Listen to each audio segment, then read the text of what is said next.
Meet Elise, a 33-year-old corporate professional who's been happily married to Luke for 2 years. Luke, 3 years her senior, works at a sister company to hers. Since the beginning, they've been residing with his parents in a two-family home arrangement.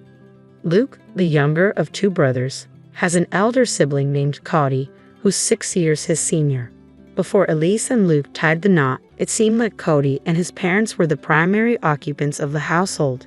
However, Cody's wife, Chris, known for her talkative nature and competitive spirit, often found herself at odds with her equally strong-willed mother-in-law. Eventually, Cody and his father had enough of the family disputes and decided to move out. Despite living alone since he started working, Luke and Elise never seriously considered the idea of residing separately from his parents. So, when Luke's mom suddenly declared that they would be moving in after marriage, it caught both Elise and Luke off guard. Elise had assumed they would continue living in her current apartment until they decided to start a family, as it was convenient for her commute. However, it seemed that living together was inevitable in their family's eyes. Although the idea initially unsettled them, they realized that the commute wouldn't differ much whether they stayed at Luke's apartment or his parents' house. Besides, the ancestral home, crafted by Luke's grandfather, boasted both a main house and a guest house, promising ample privacy. Reluctantly, they agreed to move in. However, Elise soon found herself regretting the decision. Luke's mother, in her mid-60s, began complaining about back pain and dizziness, leaving all household chores from cleaning to laundry and shopping squarely on Elise's shoulders. As a full-time worker, even sharing chores with Luke barely managed to keep our lives and his parents' lives in order. Then, an unexpected financial burden hit us. Firstly, the guest house needed serious renovations. Initially appearing livable from the outside, stepping in revealed a dire need for more than just patch jobs.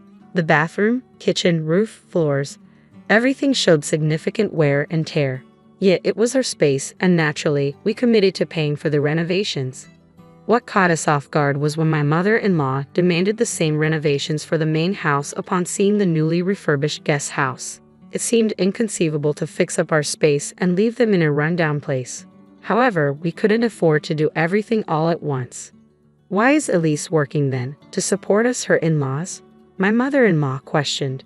Exactly, Luke, we blessed you with marriage. You should serve us in return. So not only did they want the house renovated, but they also desired new high-end furniture and appliances, claiming the newly renovated rooms deserved the best. Additionally, they made us pay for every little thing, from groceries to household items. Thanks to this situation, Luke and I struggled to save even a tiny bit of money every month. Just as we approached the 3rd year, my mother-in-law and the Cody couple suddenly dropped the bomb. We're moving in, you have to move out. Christy explained that Cody got laid off, although he was actually spared but chose to leave to save a colleague with kids. Despite having 1-year-old twins himself, he was deemed more responsible due to his prestigious university background. Facing this ultimatum, Luke and I sat down with my in-laws, pleading our case for hours until we finally conceded. Fine, we'll move out this week. It was clear that we had no other choice. We've learned plenty about family from you, mother-in-law and father-in-law. It's time to put that wisdom into practice, right, Luke? I teased, glancing at my husband. Ha, finally getting it, are you? Luke chuckled. Yeah, just like Elise said, we're happy to do it. Great, case closed, he affirmed. With that, Luke and I turned our backs on our chuckling in-laws and headed for the guest house. 2 weeks later, we had movers arranged and relocated with no time to spare. Opting for the full packing service due to time constraints, we timed our move during my in-laws' regular lunch at karaoke with friends to avoid any complaints about the items we were taking. We wrapped up all the formalities in 3 days, utilizing our paid leaves and starting our new life. However, one day, I received a call from the front desk at work, informing me that someone claiming to be family was there to see me. I had a feeling she'd show up soon, but I didn't expect her to barge in on me instead of Luke. Quickly texting Luke about the situation, I braced myself for the inconvenience. Luke's response came swiftly, suggesting that we ask Maya to step out for a meeting to avoid causing trouble at the office. Passing the message to the front desk, we managed to make our in-laws leave as agreed. That night, as Luke and I pulled into the parking lot of our in-laws' compound, they, along with Cody and his spouse, rushed out of the main house and guest house to greet us. Upon closer inspection, I noticed that both my in-laws had a baby strapped to their backs, probably Cody's twins. As I locked the car, Cody's voice boomed angrily. "Hey, how dare you show up here in my parents' cars?" Luke remained composed, retorting, "Your parents' cars? Which ones are those?" This seemed to infuriate Cody even more. "The cars you both drove up in, obviously," he exclaimed. "Well, Cody, both these cars were purchased by us. Our names are even on the registration certificates. Would you like to see?" Luke interjected, stepping in. "I've been annoyed by how our parents drive these cars as if they own them. We let it slide because we live together, but now there's no need to lend them out, right?" I added, feeling a surge of irritation. "Don't forget Dad-in-law has that old minivan he used for work," Chrissy chimed in, glaring at us. "Who cares about that old car?" spat Cody. "But it's perfect for twins, isn't it? You can fit 2 car seats," I retorted, attempting to reason. Our back and forth made our in-laws uncomfortable. After seeing Cody receive a talking to about the cars, they jumped in. "What about the furniture and the appliances? Taking them while we're away? That's stealing, not just from the main house, but also from the guest house," Cody argued. "Yes, Cody, and I can't live without those," Chrissy added. "Why would we have to leave them? Look, I get what you're saying. We're using the guest house anyway. But there's no reason to dip into the main house too," Luke reasoned. "Why isn't that stuff we all pitched in for?" I asked, trying to understand their logic. "Such arrogance. Even so, once you gave it, it's ours," father-in-law fired back. "Whoa, hold on. We never gave you anything. We just lent it. There's no memory of us ever saying we're giving it to you, and there's no transfer of ownership on paper," Luke countered, shocking both our in-laws. "We were living together, so we lent stuff as a courtesy. Now that we're living separately, why would we keep lending you things? We just took back what's ours. Is that a problem?" Luke continued, exchanging smiles with me. "Well, we have washing machines and fridges too.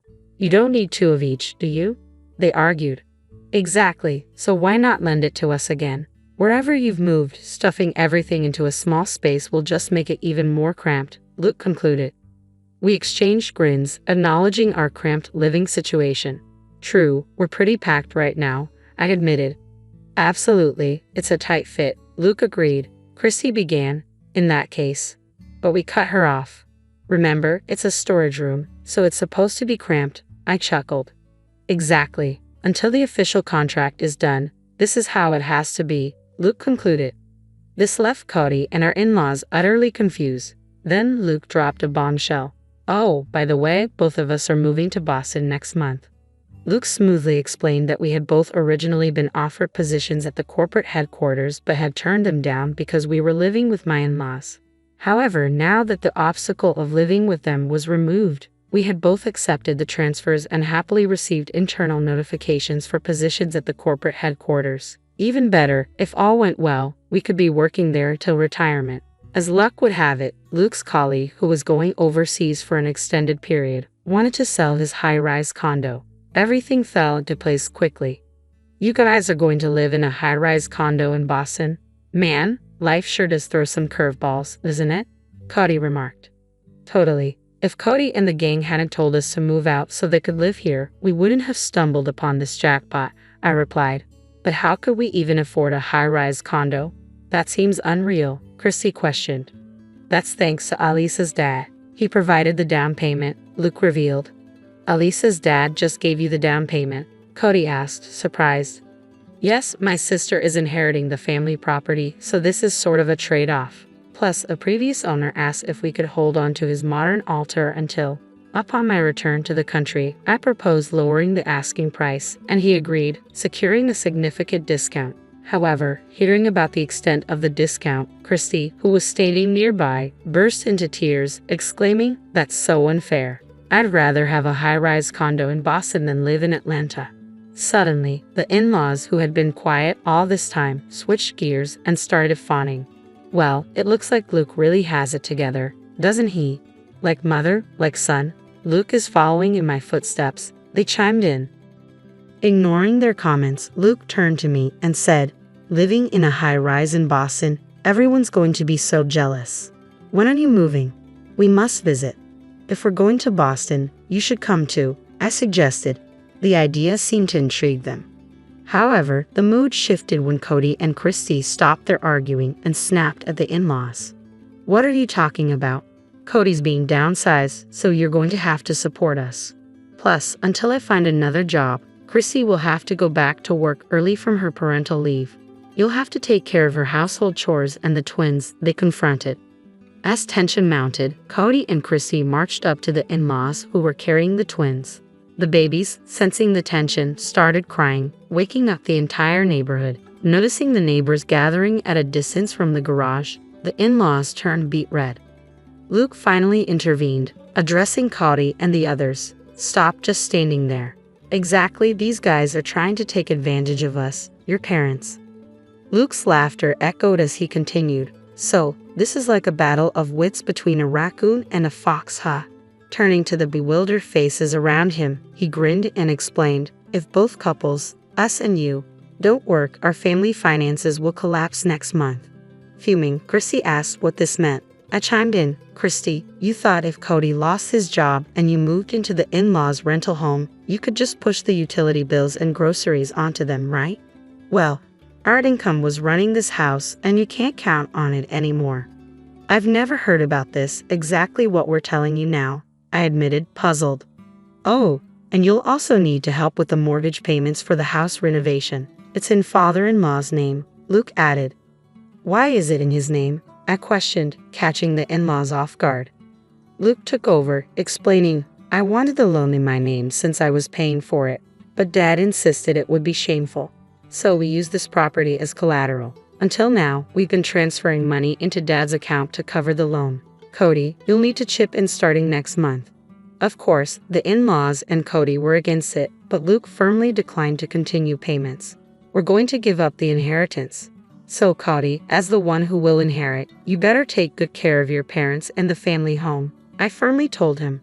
"But children are still obligated to take care of their parents, right?" my mother-in-law insisted. Luke brushed it off, saying, "Well, considering we've been covering your living expenses and loan payments for the past 2 years, I'd say that pretty much balances out any future caregiving costs I'd have as a son, don't you think?" "Let's go home, love," Luke said, looking at me. "Goodbye, everyone. I doubt we'll meet again." "Take care," I said, bidding farewell. The next day, Luke and I sold off the furniture and appliances we had moved from the main house, along with 2 cars we wouldn't need anymore. When Chrissy texted us asking for them, I simply replied, "Why?" and blocked her. After that, the special leave granted for our job transfer wasn't enough, so we had to use up our remaining paid vacations to finally finish moving into the apartment. Buying the high-rise condo would take more time, so for the first year, we decided to rent, thanks to the generosity of my boss who owns the place. As the weekend arrived, bringing a bit of calm after the storm of recent days, we gazed at the city lights, and Luke broke the silence. "I know I've been a hassle this time, but thanks for sticking with me," I said, feeling grateful for Luke's patience. "What's with the formal tone all of a sudden?" Luke joked, but then his expression turned serious. "When we first got married and the idea of living together came up, I should have thought things through. But back then, I was just happy you chose me over Cody, who I'd been compared to since we were kids." He continued, reflecting on how we had mindlessly followed his parents' wishes until they told us to move out to make room for Cody and his family due to the company restructuring. It struck me, how could they say that after being such a burden on us financially and otherwise? Luke wondered aloud. "And then I thought about how much your parents must worry about you given your situation." He explained that he sent an apology email to my parents, and their response was heartening. "If we promise to make our daughter happy in the future, the past can be forgiven." Encouraged by this, when they discussed the down payment, they lent it to us without a hitch. Luke made a promise to do everything in his power to protect our life together, just the 2 of us and our future children, if we were blessed to have them. However, on the other hand, it seemed my in-laws were struggling. Despite pulling from their retirement income, they could barely afford the loan for the home renovation. With Cody's attempts to find new employment proving futile, they were forced to make do with Christy's salary now that she had returned to work. Arguments were frequent, often loud enough to hear outside the house. A former colleague even reached out to me, mentioning gossip about them skipping town, as they had cut off all contact with Luke and me. They even resorted to reaching out to my parents, but my dad immediately changed his phone number, seeing it as a small but significant step, given how they had belittled my family and neglected pre-marriage courtesies. Now, they had almost no way to get in touch with us. What goes around comes around, I mused. I was at that cozy little dive bar downtown when I first bumped into Alex. My friend, Jess, dragged me there after work, promising it'd be a chill night. Little did I know, it would change everything. "Come on, Tasha, it'll be fun. Plus, you need to get out more," Jess had insisted, her arm looped through mine as we navigated through the crowded space, filled with the hum of conversations and the occasional clink of glasses. I was scanning the room, taking in the mismatched furniture and dim lighting, when I accidentally collided with someone. "Watch where you're going," I blurted out, before even looking up. "Sorry about that," a deep, amused voice responded. It was Alex. His apology came with a grin that, despite my irritation, I found disarmingly charming. Jess, ever the social butterfly, jumped in. "Oh, hey Alex. Didn't know you hung out here too. This is my friend I've been telling you about." Alex extended his hand, still smiling. "Nice to meet you, I'm Alex. Seems like fate's got a funny way of introducing us." I shook his hand, feeling a weird mix of annoyance and curiosity. "I'm Tasha. I'm sure fate's got better things to do," I retorted, trying to match his casual demeanor. We found a table, and the night unfolded with laughter and stories. Alex worked as a manager at a car company, a job that seemed to suit his confident, easygoing nature. "You gotta roll with the punches, you know? Can't let the small stuff get you down," he said at one point, shrugging off a question about work stress. I talked about my job as a kindergarten teacher, how every day was a mix of chaos and joy. Kids are brutally honest, no filters whatsoever. "But it's refreshing, keeps you grounded," I explained. As the night wore on, I found myself drawn to Alex's straightforwardness and sense of humor. He didn't mince words, and neither did I. It was comfortable talking to him. "You two seem to hit it off," Jess teased, nudging me as Alex went to grab us another round of drinks. "I guess he's not too bad," I conceded, watching him navigate through the crowd with an ease that seemed to come naturally to him. When Alex returned, he handed me a beer, our fingers brushing slightly. "Thought you might like this one. It's my favorite." "Thanks," I said, taking a sip. It was good, actually. "So, what's a car company manager doing in a dive bar like this? Shouldn't you be at some fancy cocktail place?" Alex laughed, a genuine, hearty sound. "Nah, this is more my speed. Real people, real conversations. None of that pretentious crap." The night ended with promises to meet up again, no specifics, just a mutual understanding that we'd both like that. As Jess and I walked back to her car, she nudged me. "See? I told you it'd be fun." And we didn't disappoint her by getting married 6 months later. After 5 years of trying and failing to start a family, life decided to throw us another curveball. My father-in-law, the one person in Alex's family who'd always been kind to me, passed away.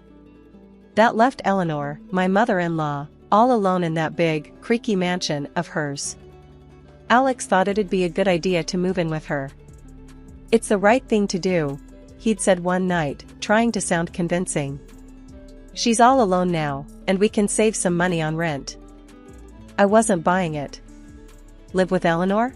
Are you out of your mind? She's made it pretty clear she can't stand me," I shot back, frustration boiling over. Our apartment might have been cramped, but it was our space, free from judgmental glares and snide remarks about my inability to conceive. Alex sighed, running his hands through his hair. "I know it's not ideal, but she's my mom, and she needs us. Plus, we're barely scraping by as it is." I knew he was right about the money, but the thought of facing Eleanor's cold shoulder every day was like agreeing to live in a lion's den. "Fine," I finally agreed, but the minute she starts in on me about not having kids, I'm not holding back.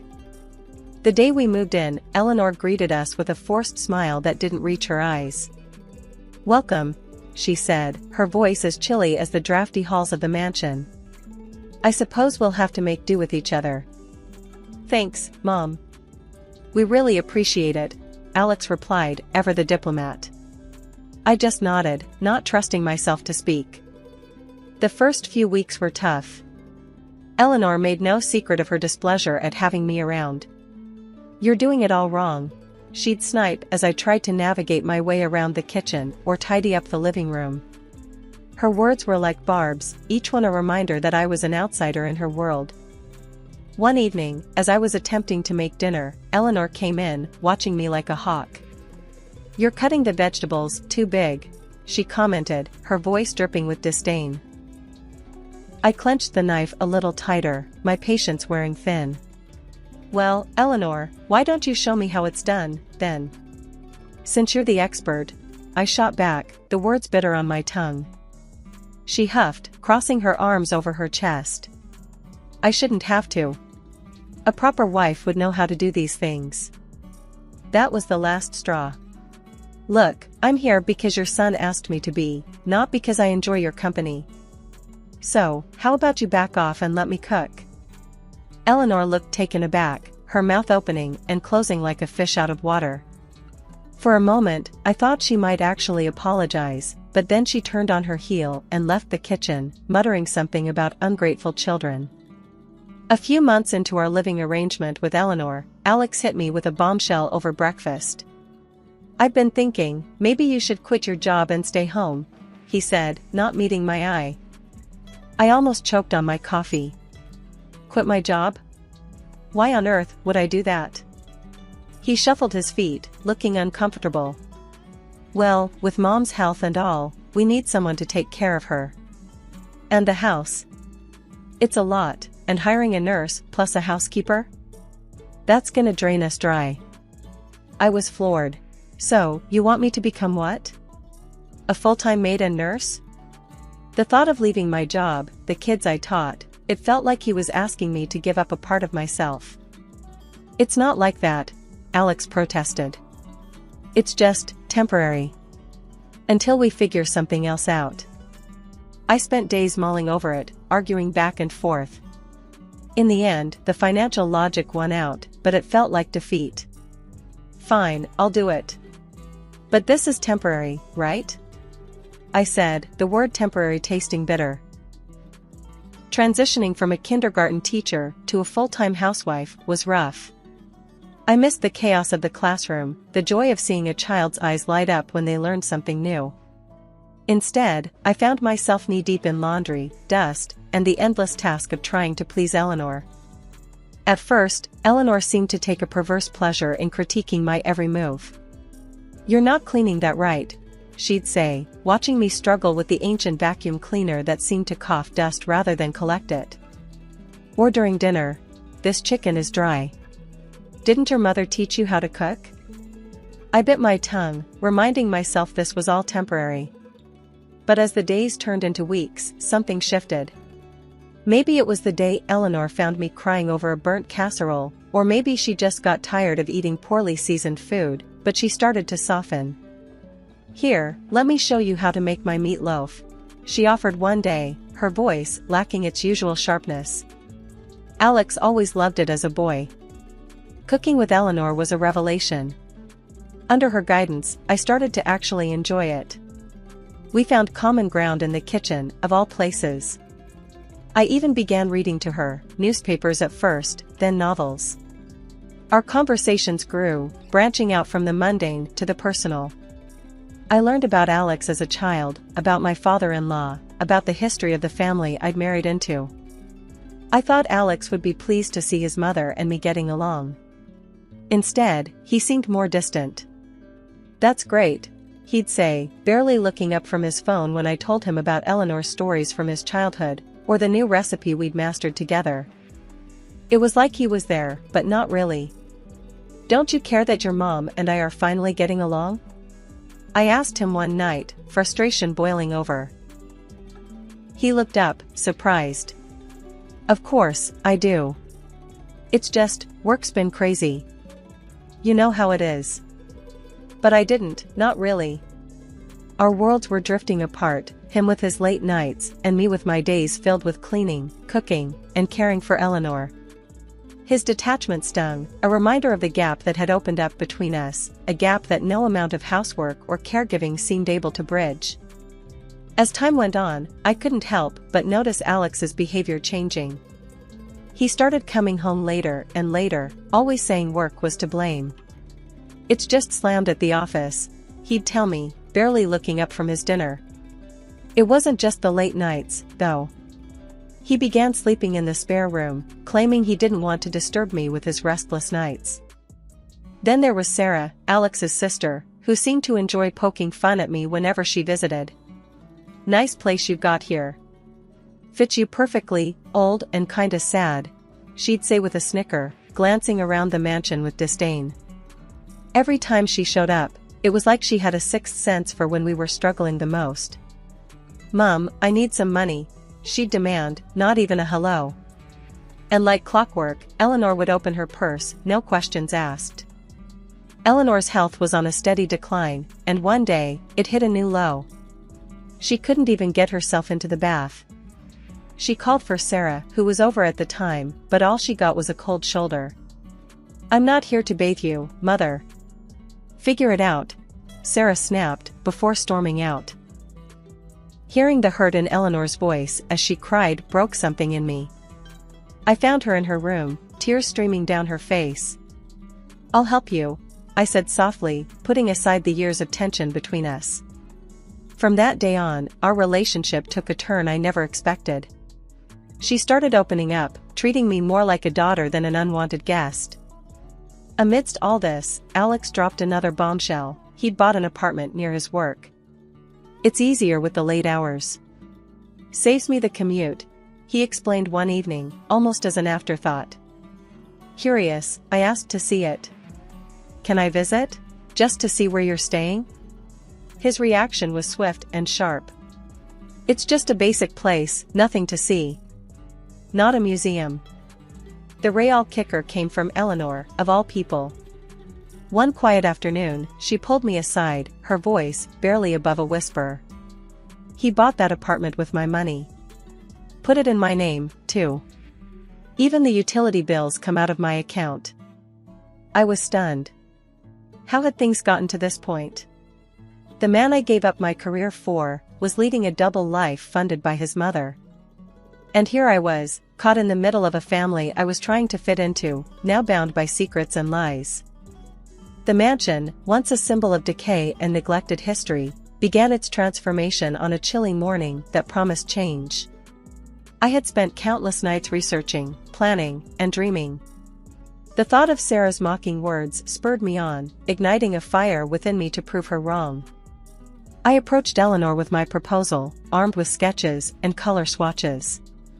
"Eleanor, I've been thinking," I started, hesitating only for a moment. "The house, it's beautiful, but it could use some love. What do you say we give it a bit of a facelift?" Eleanor peered at me over her reading glasses, the corners of her mouth twitching. "You want to fix up this old place?" she asked, skepticism woven through her words. "Yes, I think it could really brighten things up. Make it feel more like a home again," I replied, my voice steadier than I felt. To my surprise, Eleanor warmed to the idea. "Well, I suppose it wouldn't hurt to freshen things up a bit. Lord knows it's been ages since anything new happened around here."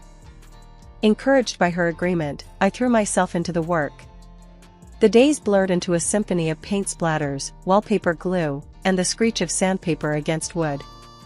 Eleanor would often sit by, watching as I transformed her home, piece by piece. Sometimes, she'd even offer a tip or two, her tone softer, almost nostalgic.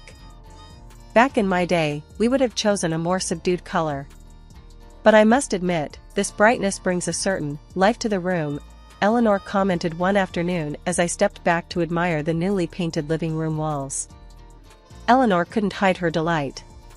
She started inviting her old friends over, showing off the renovations with a pride I hadn't seen in her before. "Look what my daughter has done," she'd boast, her arm around me. It was the first time she'd ever referred to me that way in public, and it warmed my heart. Alex, however, was less than pleased. On one of his rare visits from his apartment, he walked around the house with a frown, inspecting my handiwork like a disapproving inspector. "What have you done to my house?" he finally exploded, anger in his voice. "You think you can just take over?" Before I could respond, Eleanor intervened. "This is still my house, and I say it's never looked better. She's done what none of us bothered to do for years," she declared, her voice sharp, leaving no room for argument. Alex's anger faltered under his mother's gaze, and without another word, he turned and left, the echo of his departure hanging heavy in the air. In the silence that followed, Eleanor turned to me, her expression softening. "Don't mind him. He doesn't understand. But I do. Thank you." The mansion's transformation was more than just a change of scenery, it was a rebirth, for the house and for us. In repairing its walls, I had somehow begun to mend the fabric of our family, weaving Eleanor and me closer together. The day Eleanor fell ill, everything changed. The doctors said it was a stroke, and suddenly, the mansion felt more like a tomb than a home. I was there, every day, at the hospital, holding her hand, talking to her even when she couldn't respond. Alex? Sarah? They were nowhere to be seen. It was as if they couldn't be bothered, their own mother lying there, a shadow of her former self. When Eleanor finally came home, it was a bittersweet victory. She was bedridden, a mere whisper of the formidable woman she once was. That's when Alex and Sarah decided to show up, not out of concern, but greed.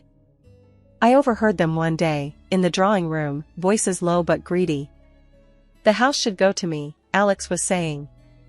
"I'm the eldest. It only makes sense." Sarah snorted. "You think I'm just going to step aside? She promised me the jewelry, the antiques. I've got plans for those."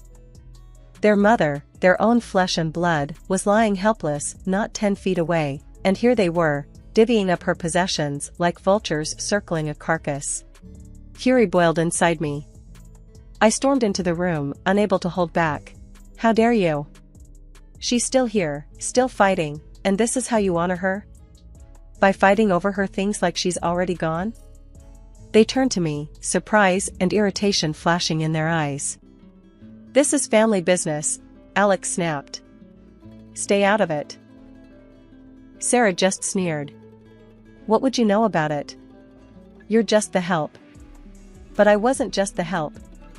I was the one who stayed by Eleanor's side, the one who cared. So, I did what they couldn't. I took care of her, day and night. I learned how to do the exercises the physiotherapist recommended, gently coaxing her limbs to move. I massaged her stiff muscles, encouraging circulation, whispering encouragement as if my words could heal. And slowly, miraculously, Eleanor began to improve. First, it was a flicker of movement, then a mumbled word. Days turned into weeks, and she started eating on her own, taking shaky steps around her room. Alex and Sarah couldn't hide their disappointment, their greedy plans crumbling as Eleanor regained her strength. "I don't understand," Alex muttered one day, watching his mother navigate the hallway with her walker. "I thought the doctors said." "They underestimated her," I cut in, not bothering to hide my disdain. "Seems like you did, too." Eleanor, for her part, seemed to thrive on proving them wrong. With every step, every word, she reclaimed a piece of herself that had been lost to the stroke. And I, who had once felt like an outsider in this family, found a sense of purpose and belonging I hadn't known I was missing. And then the unexpected happened, a second stroke, and Eleanor passed away. The day of the funeral was draped in a somber gray, the sky mourning Eleanor as much as any of us. The service had just ended, the air still thick with grief and whispered condolences, when Alex made his entrance. Not alone, but with a woman clutching his arm and 2 young children in tow. The whispers grew louder, curiosity and shock mingling in the air. "This is Marissa, my wife, and these are our kids," Alex introduced them, his voice devoid of the hesitation I'd expected. My world, already unsteady from loss, seemed to tilt further. Your wife? I echoed, the words bitter on my tongue. And you think you can just waltz back here and take over? Alex's gaze was defiant. This is my family's home. We belong here. Sarah's laughter cut through the tension. Looks like you're out, dear. Mum's money, the house, it's all going to be properly managed now. Their audacity left me reeling, but I was spared from responding by the arrival of the notary, a briefcase in hand. If I may, it's time to read Eleanor's will. We gathered in the living room, the very heart of the mansion Eleanor had loved so dearly. The air was thick with anticipation and, on my part, a sliver of hope.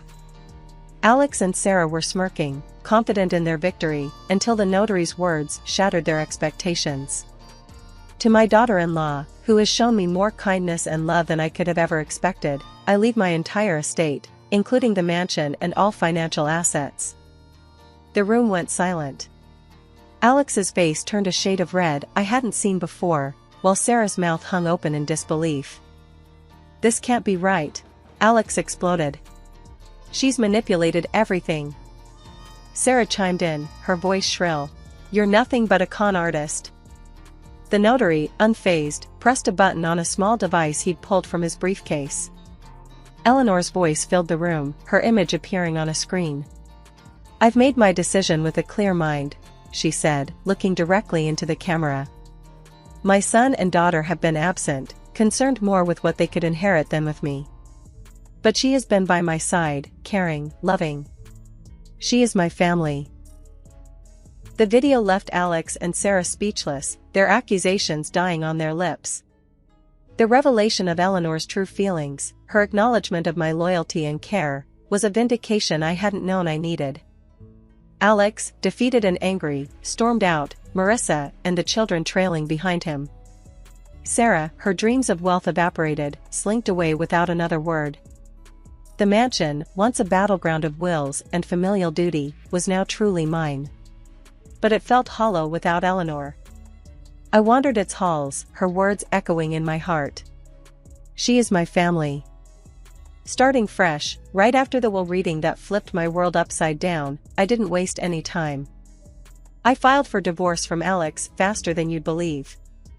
It was clear as day that whatever we had was buried under lies and betrayal. Plus, with the mansion and that apartment now legally mine, I had the grounds to kick him out. You need to leave, I told him, my voice firm, leaving no room for argument. The apartment, it's mine now. You and your new family need to find somewhere else. Alex tried to argue, his face red with anger and frustration. You can't just throw us out. Where are we supposed to go? That's not my problem anymore. You made your choices, Alex. I shot back, tired of his excuses, tired of the drama. He left, cursing under his breath, and that was that. He and his second family started hopping from one rental to another. I heard through the grapevine that it wasn't going well for him, but that piece of news didn't stir anything in me anymore. Adjusting to the quiet after the storm of betrayal and legal battles was no easy feat, but I found solace in the familiar walls of the mansion, now truly mine. It was during one of these quiet afternoons, as I was enjoying a rare moment of peace in the garden, that Sarah showed up, looking more worn down than I'd ever seen her. Hey, she called out, her voice lacking its usual bite. Can we talk? I stood up, brushing the dirt from my hands. Sure, Sarah. What's on your mind? She shuffled her feet, looking anywhere but at me. I'm in a bit of a bind. The debts, they're piling up, and She choked on her words, the bravado that had defined her now gone. I crossed my arms, the weight of her past actions hanging between us. You're asking me for money. It's not just for me. I've got nowhere else to turn, she admitted, finally meeting my gaze. The part of me that had endured her laughter, her scorn, wanted to turn her away. But standing there, I realized that holding on to anger would only weigh me down. Sarah, I can't help you. Not after everything. Her face fell, the last shred of hope vanishing. I get it. I was horrible to you and Mom. I just thought, maybe it's time you faced the consequences of your actions. Like I had to, I said, not unkindly. You need to figure this out on your own. She nodded, a resigned acceptance in her posture. Yeah, I guess I do. Without another word, she turned and walked away, leaving me alone with my thoughts. In the weeks that followed, I threw myself into my work, reconnecting with friends, and slowly rebuilding the life that had been upended. The mansion, once a battleground of familial strife, began to feel like a home again. I found joy in small things, like the way the morning light filtered through the windows or the laughter of friends gathered in the newly renovated kitchen. Alex and his new family, Sarah and her debts, became distant echoes of a life I had once been a part of. In letting go, I found peace and a sense of freedom I hadn't known I was missing. Walking through the doors of the veterinary hospital that day, I was all set for another long shift. The place was a second home to me, a haven where my modest upbringing didn't matter, and my love for animals could shine. Little did I know, my world was about to tilt on its axis. He was there, leaning against the front desk, chatting with Janet, one of our seasoned nurses. His laughter filled the room, easy and genuine, catching my attention immediately. I couldn't help but pause, struck by the warmth in his eyes when he smiled.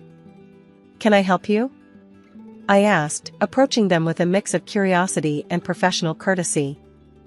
"Oh, I was just thanking Janet here for taking care of Whiskers last week." "You guys do amazing work," he replied, his gaze meeting mine. There was an instant spark, an unspoken connection that I felt deep in my bones. "I'm Jerian," he added, extending his hand, which I shook, feeling a jolt of electricity at the contact. "I'm Carol," I said, my voice steadier than I felt. "I'm glad Whiskers is doing better. It's our job to make sure they get the care they need." Jerian nodded, his smile widening. "I can see the passion you all have for your work. It's inspiring. Actually, I'm here to volunteer. I want to help out in any way I can." His admission took me by surprise. Volunteers were common, but there was something about Jerian, a sincerity that couldn't be faked. His simple, unassuming manner was refreshing, especially when he shared that he came from a well-to-do family. It was a detail he mentioned offhandedly, as if it were the least interesting thing about him. We spent the rest of the afternoon working side by side, Jerian throwing himself into the tasks with an eagerness that was both endearing and slightly amusing. From feeding the animals to cleaning their enclosures, he didn't shy away from any job, no matter how dirty. After that first meeting at the veterinary hospital, things between Jerian and me started moving at a pace neither of us expected, but both secretly hoped for. Our initial connection over the animals quickly blossomed into something more, something real and tangible. Our first date was a simple affair. Jerian took me to a small, cozy cafe tucked away on a street I'd passed 1,000 times but never noticed.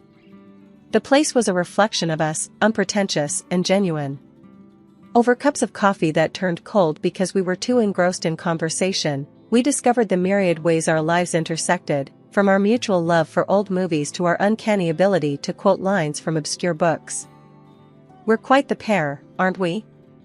Jerian joked, his eyes sparkling with amusement as he recited a line from one of my favorite novels, one I'd mentioned in passing.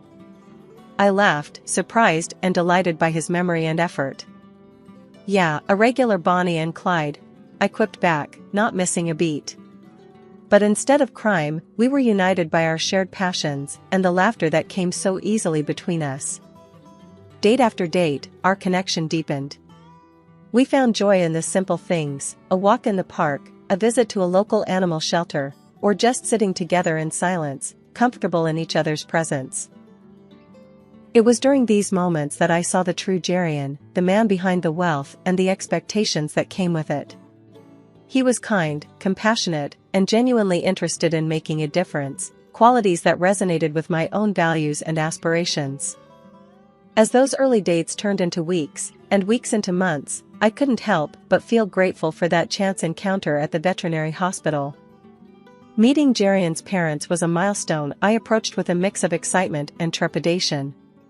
Despite Jerian's reassurances, the butterflies in my stomach were more like a swarm of bees as we drove up to his family's estate. It was grand, far removed from the humble surroundings I was accustomed to, and it served as a stark reminder of our differing worlds. Jerian squeezed my hand as we walked up to the door, his smile comforting yet unable to completely ease my nerves. "They're going to love you," he whispered, just as the door swung open to reveal his parents. His father, Mr. Eldridge, was the first to greet us, his demeanor warm and welcoming. "Jerian, my boy. And you must be Carol. We've heard so much about you," he said, extending a hand that enveloped mine in a firm, friendly shake. "Thank you for having me, Mr. Eldridge." "It's a pleasure to meet you," I replied, my voice steadier than I felt.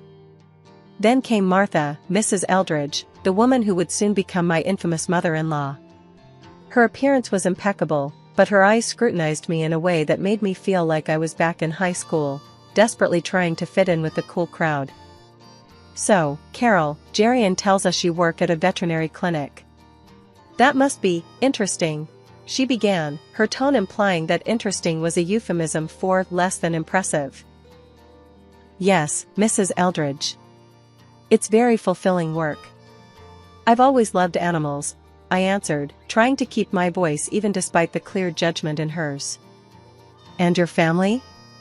Jerian mentioned they're from the countryside. "Do you visit often?"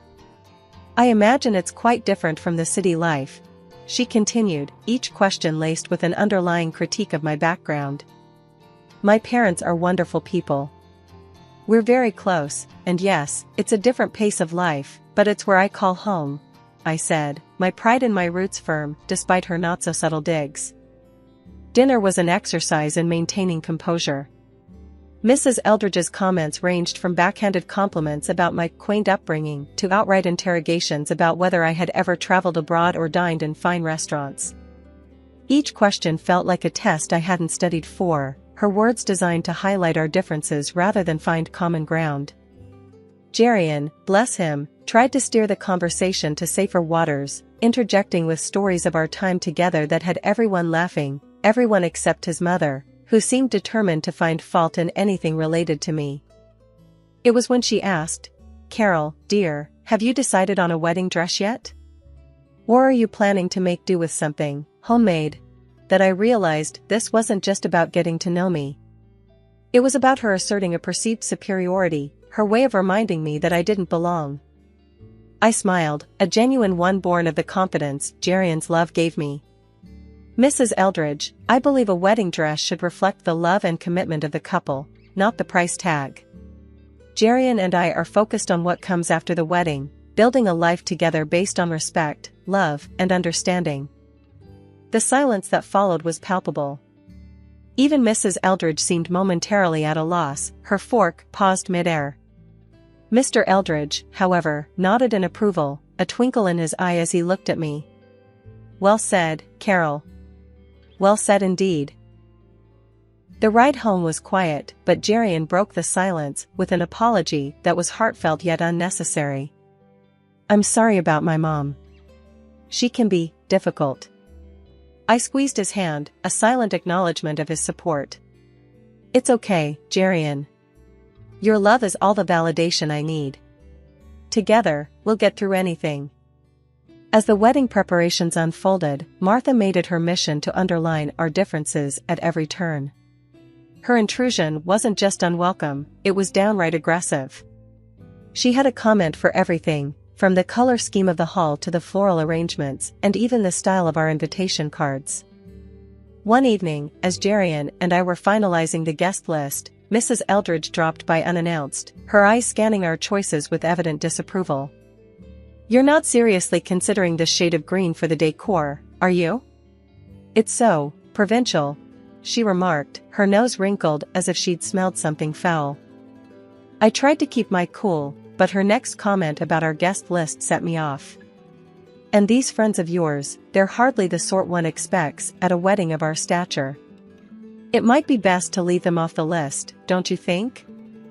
I felt a flash of anger, but managed to keep my voice steady. "Mrs. Eldridge, Jerian and I have decided on the guest list together. Everyone we care about will be there, regardless of their status." Her lips pursed into a thin line, clearly not used to being contradicted. The tension only escalated when she turned her attention to my wedding dress, which I had chosen for its simplicity and elegance. "That dress," she sniffed. "It's charming if you're attending a country fair, perhaps. But for a wedding in our family? It's hardly appropriate." I bit back a retort, my hands clenched at my sides. Jerian, sensing the brewing storm, tried to intervene, but his mother was on a roll. "And where are you planning to honeymoon?" "A quaint little barn in the countryside?" she asked, her voice dripping with malice. That was the last straw. "Our honeymoon plans are our business," I shot back, the hurt clear in my voice. "Just like every other decision about this wedding. It's about what makes us happy, not about living up to some outdated standards." Mrs. Eldridge's eyes narrowed, but before she could retort, Jerian stepped in. "Mom, that's enough. This is our wedding, Carol's and mine. We're making the decisions that are right for us. If you can't support that, maybe you should reconsider your involvement in the planning." The room went silent, the tension thick enough to cut with a knife. Mrs. Eldridge huffed, muttered something under her breath about speaking later, and stormed out. After she left, the air felt lighter, as if her departure had lifted a weight from the room. Jerian wrapped his arms around me, his apology whispered in my ear. "I'm sorry, Carol. I don't know what's gotten into her." "It's not your fault," I sighed, leaning into his embrace. "But I'm glad you said something. This is our wedding, our day. It should be about us, not about pleasing everyone else." The wedding day, supposed to be the happiest of my life, started off just like I'd always dreamed. The church ceremony was beautiful, filled with love and promise. I stood there, in my simple yet elegant dress, feeling truly beautiful and cherished, hand in hand with Jerian, my soon-to-be husband. But amidst the joy, a nagging feeling tugged at me. Glancing over, I caught my mother-in-law's expectant look, her smirk barely hidden. It was clear she was plotting something, but I pushed the thought aside, hoping for the best. The ceremony concluded without a hitch, and as we headed to the reception, I tried to hold on to the happiness of the moment. However, as soon as we arrived, I saw her again, my mother-in-law, moving towards the microphone with a purpose. My heart sank. With all eyes on her, she began, her voice dripping with feigned sweetness. "Ladies and gentlemen, I just wanted to take a moment to talk about our newest family member." Her gaze locked with mine, and I felt a chill. Coming from such humble beginnings, it's truly remarkable how resourceful Carol has been. From the village to here, embracing our family with open arms, like a true freeloader, and, dare I say, a beggar at our doorstep. The room fell silent, the guests exchanging uncomfortable glances. Even those from Jerian's side, the so-called high society, looked taken aback by her harsh words. I stood frozen, shock giving way to humiliation, tears blurring my vision as I heard a few gasps and murmurs ripple through the crowd. Beside me, I could see my parents, their faces flushed with shame, hurt by the cruel words aimed at their daughter. Before I could process everything, Jerian was by my side, his voice filled with anger and apology. "I'm so sorry, Carol. I had no idea she'd stoop this low," he whispered, his arm wrapping around me in support. But before we could react further, an unexpected ally emerged. Jerian's grandmother, a respected matriarch of the family, stood up, her presence commanding attention. "Enough," she boomed, her voice cutting through the tension. "I cannot believe what I'm hearing. This woman, who speaks so ill of simplicity and humility, seems to forget her own roots. Did you all know? She herself was once nothing more than a servant in our household. And now, look how she turns her nose up at those very beginnings." The room erupted in whispers, the tables turned.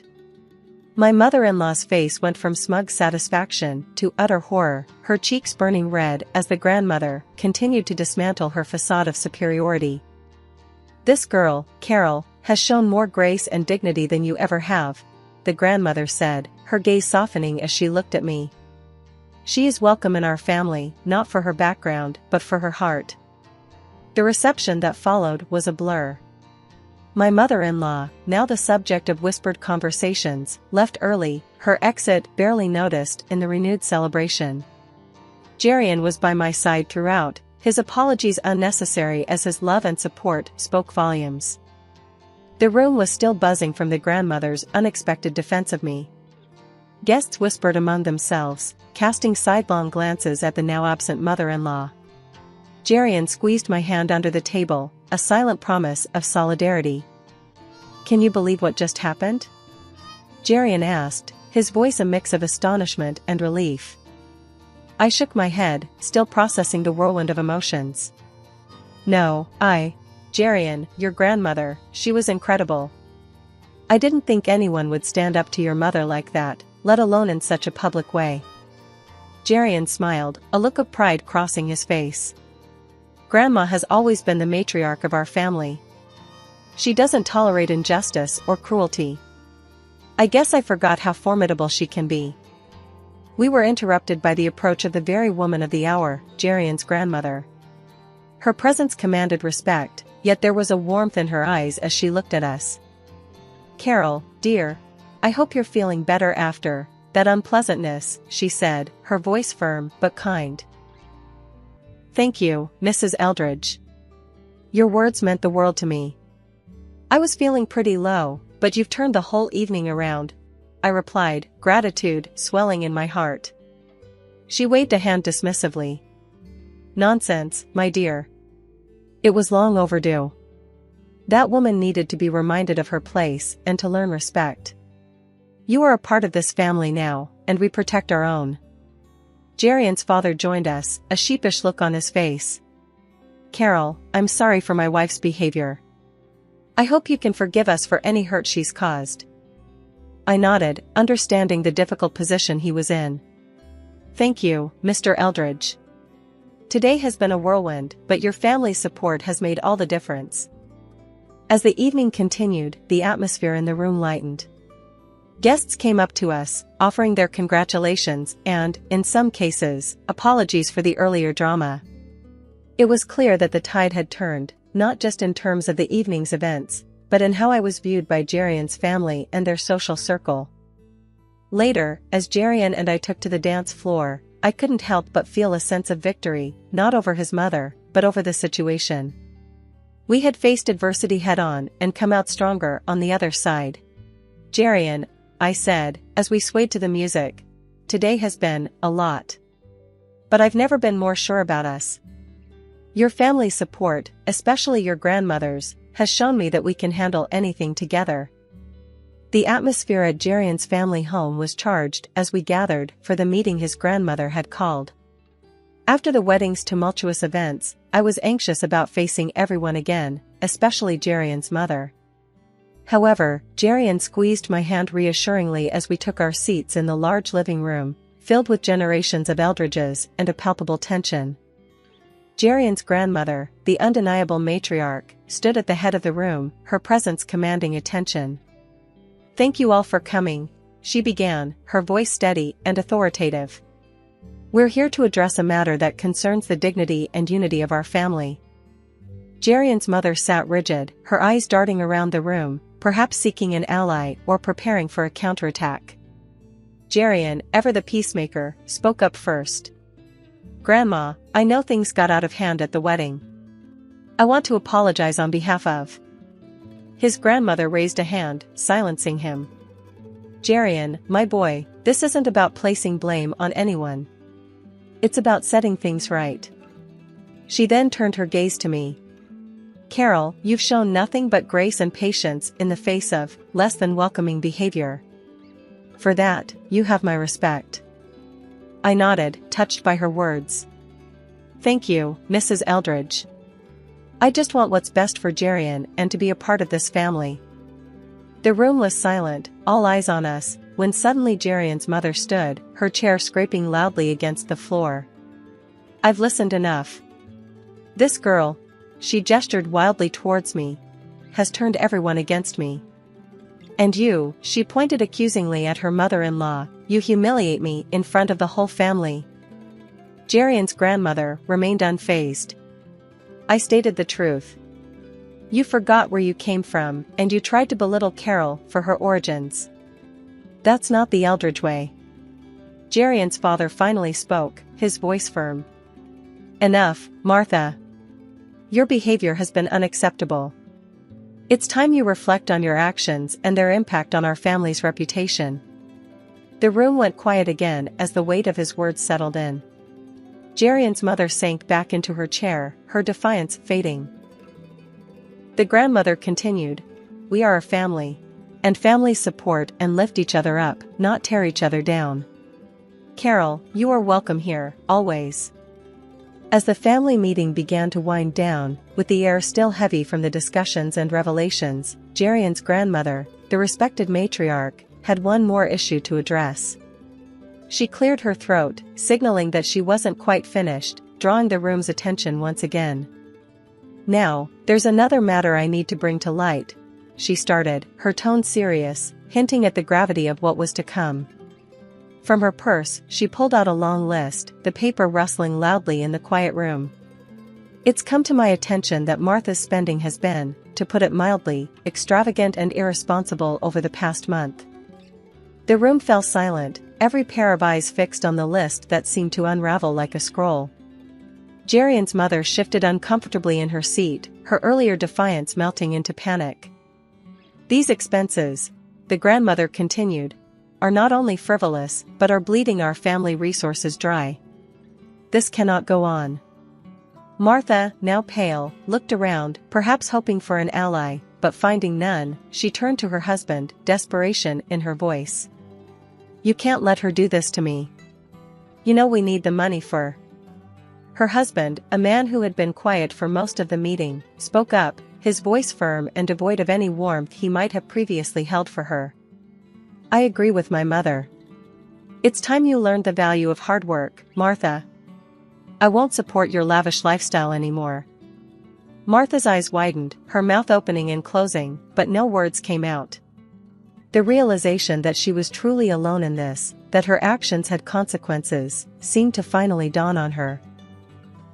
And if your behavior continues along this path, he added, the threat clear in his tone, I will have no choice but to seek a divorce. Our family's reputation and well-being come first. The finality in his statement left no room for argument. Martha was visibly shaken, her composure completely shattered. Tears streamed down her face as she looked around the room, perhaps finally understanding the severity of her actions and their impact on those she claimed to love. After our honeymoon, a blissful escape where the world seemed to revolve around just the two of us, Jerian and I returned to a reality that had shifted in our absence. The news that greeted us was unexpected. Jerian's father had divorced Mrs. Eldridge. Despite his love for his mother, Jerian stood by his father's decision. Mrs. Eldridge, now living in a modest apartment and grappling with the new necessity of finding employment, seemed a world away from the woman who had looked down on me with such disdain. It was a drastic change in fortune that I wouldn't wish on anyone, despite our past. One afternoon, not long after our return, the phone rang. Expecting it to be Jerian, who had popped out for a short errand, I answered, only to find myself on the line with Mrs. Eldridge. The conversation began awkwardly, her voice cold and tinged with the contempt that had characterized our interactions. I suppose you're satisfied, seeing me in this state, she started, her words sharp. I held the phone a little tighter, struggling to keep my voice even. It's not about satisfaction. This was never what I wanted. As the call progressed, there was a noticeable shift in her tone. The arrogance and disdain gradually gave way to desperation. Listen, I need you to talk to them. To your father-in-law, to the grandmother. Maybe they'll listen to you. Tell them I'm sorry. That'll change. Her plea took me by surprise. The woman who had once held herself so high was now begging for intercession. It was a moment that revealed the fragility beneath her previously unassailable facade. I took a deep breath before responding, my decision clear. I'm sorry, but that's not my place. This is something you need to address directly with them. They need to hear this from you, not me. Ending the call, I sat for a moment, the weight of the conversation pressing down on me. When Jerian returned, I relayed the exchange, uncertain how he would react. He listened quietly, his expression thoughtful. After a pause, he spoke, his voice firm. "You did the right thing. As much as I love my mom, she needs to understand the consequences of her actions. It's the only way she might truly change." His support was a balm, reaffirming the solidarity between us. This journey, with all its twists and turns, had brought us closer, cementing our bond through the challenges we faced together. As we moved forward, building our life together, the lessons of the past remained with us. A reminder of the resilience of love, the importance of forgiveness, and the strength found in standing united, even in the face of difficult family dynamics. I'm 32 now, and every day, I wake up to a garden full of life, my own creation. My house, a cozy little thing surrounded by blooms and greenery, was the last gift from my grandma. This place is more than just land and a building. It's a testament to a battle I've fought since I was a kid, a battle against my own blood. In our family, owning the local restaurant wasn't just a job, it was an identity, passed down like some sacred torch. My brother, Mike, he took to it like a fish to water. Me? I was the odd one out, the black sheep with her head stuck in the dirt. Literally, according to my folks and Mike. A gardener, they'd sneer, as if the word left a bad taste in their mouths. Dinner conversations were a minefield. "Eva, look at ya, dirt under your nails at the dinner table. Ain't proper," Dad would grumble, his disapproval as heavy as his hand on the back of my chair. Mom would nod, her eyes darting between my hands and Mike's clean, expected ones. "He's right, Eva. You're not a child anymore. It's time you started thinking about your future in the restaurant, not playing in the mud." Only Grandma got it.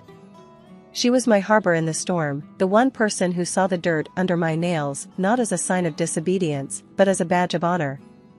"Let the girl be," she'd chime in, her voice calm but firm against the rising tide of my parents' disappointment. "She's got a gift, don't you see?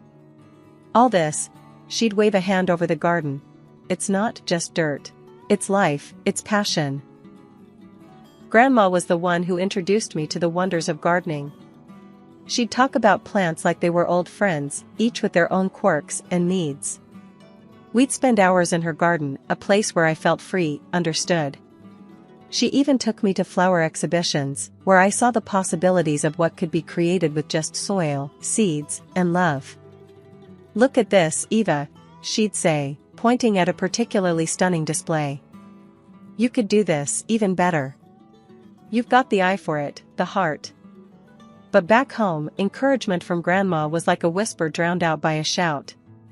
Mike and my parents saw my love for gardening as a phase, a childish hobby that I'd eventually outgrow. But I knew better. The feel of soil between my fingers, the thrill of seeing something grow from nothing, it was where I belonged.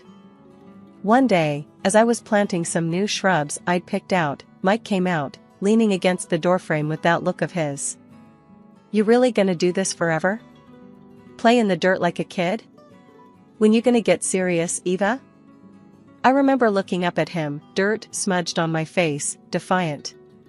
"This is serious, Mike. More than you'll ever understand." He just shook his head, the same way they all did, and went back inside, leaving me to my childish pursuits. Despite their words, their looks, I couldn't give it up. It was more than just a passion, it was a part of me. And every plant that bloomed, every patch of earth that I transformed, was a silent victory. The day I told my family I wasn't gonna join the family restaurant biz, and instead dive into landscaping, you'd think I'd announced I was moving to Mars. Mom's face went all kinds of red, like a tomato ripe for the picking. Dad's, though, he just looked like he swallowed something sour. "You're doing what now?" Mom's voice hit octaves I didn't know existed. Her hands were all over the place, like wild birds trying to escape. "I want to be a landscape designer," I said, trying to keep my voice steady. "It's what I love, what I'm good at." Dad slammed his fist on the table, making the silverware jump. "Landscaping? That's no career for my daughter. You're meant to help run the restaurant. This is just nonsense." Their reaction was no surprise, but it stung all the same. That's when Grandma stepped in, her calm voice slicing through the tension. Now, let's all just take a moment. Eva's got a gift, and it's clear she's passionate about this. Why not give her a chance to explain?" So, I laid it all out. How I felt alive with soil under my nails, the joy of watching something I planted grow, the designs in my head just bursting to come out. I talked about the garden I'd planned in my head for Grandma's backyard, the plants I wanted to try, the colors and textures. I could see Grandma nodding, a small smile on her face, but Mom and Dad? They looked like they were sitting through a foreign film without subtitles. In the end, Dad gave me an ultimatum. "It's the restaurant or the door," he said, voice cold as ice. That's when Grandma, bless her, took me by the hand. "She'll stay with me," she announced, and that was that. I moved in with her the very next day. Grandma's place was a haven. We spent every day in the garden, digging, planting, designing. She listened to my ideas, offered her wisdom, and together we plotted out a space that was a reflection of both our spirits. It was during one of those days, hands deep in the earth, that she said, "You know, Eva, you've got something special. Your love for this, it's going to take you places." And then, something amazing happened. Mrs. Henderson, Grandma's next-door neighbor, had been watching us work and asked if I could do something with her sorry excuse for a garden. I jumped at the chance. It was my first real project, and I poured everything I had into it. The transformation was something else. Mrs. Henderson's barren plot turned into a vibrant oasis, bursting with colors and life. She was so over the moon that she paid me $500. I couldn't believe it. My very first paycheck for doing what I loved. "I told you," Grandma said, her eyes twinkling with pride. "You're going to make a name for yourself." We decided to celebrate at the local cafe, just me and her. It was a simple gathering, but it felt like a victory party. Over coffee and cake, we planned our next big project, her garden's centerpiece. "To your first job," Grandma toasted, raising her coffee cup. "To many more," I replied, the weight of my family's expectations feeling lighter than it had in years. That night, as I lay in my old room at Grandma's, I realized something. This was just the beginning. The road ahead was uncertain, scary even, but for the first time in my life, I felt like I was exactly where I was supposed to be. Leaving for the city to dive into landscape design was like stepping onto another planet. I soaked up every bit of knowledge and beauty I could, feeling more alive than ever.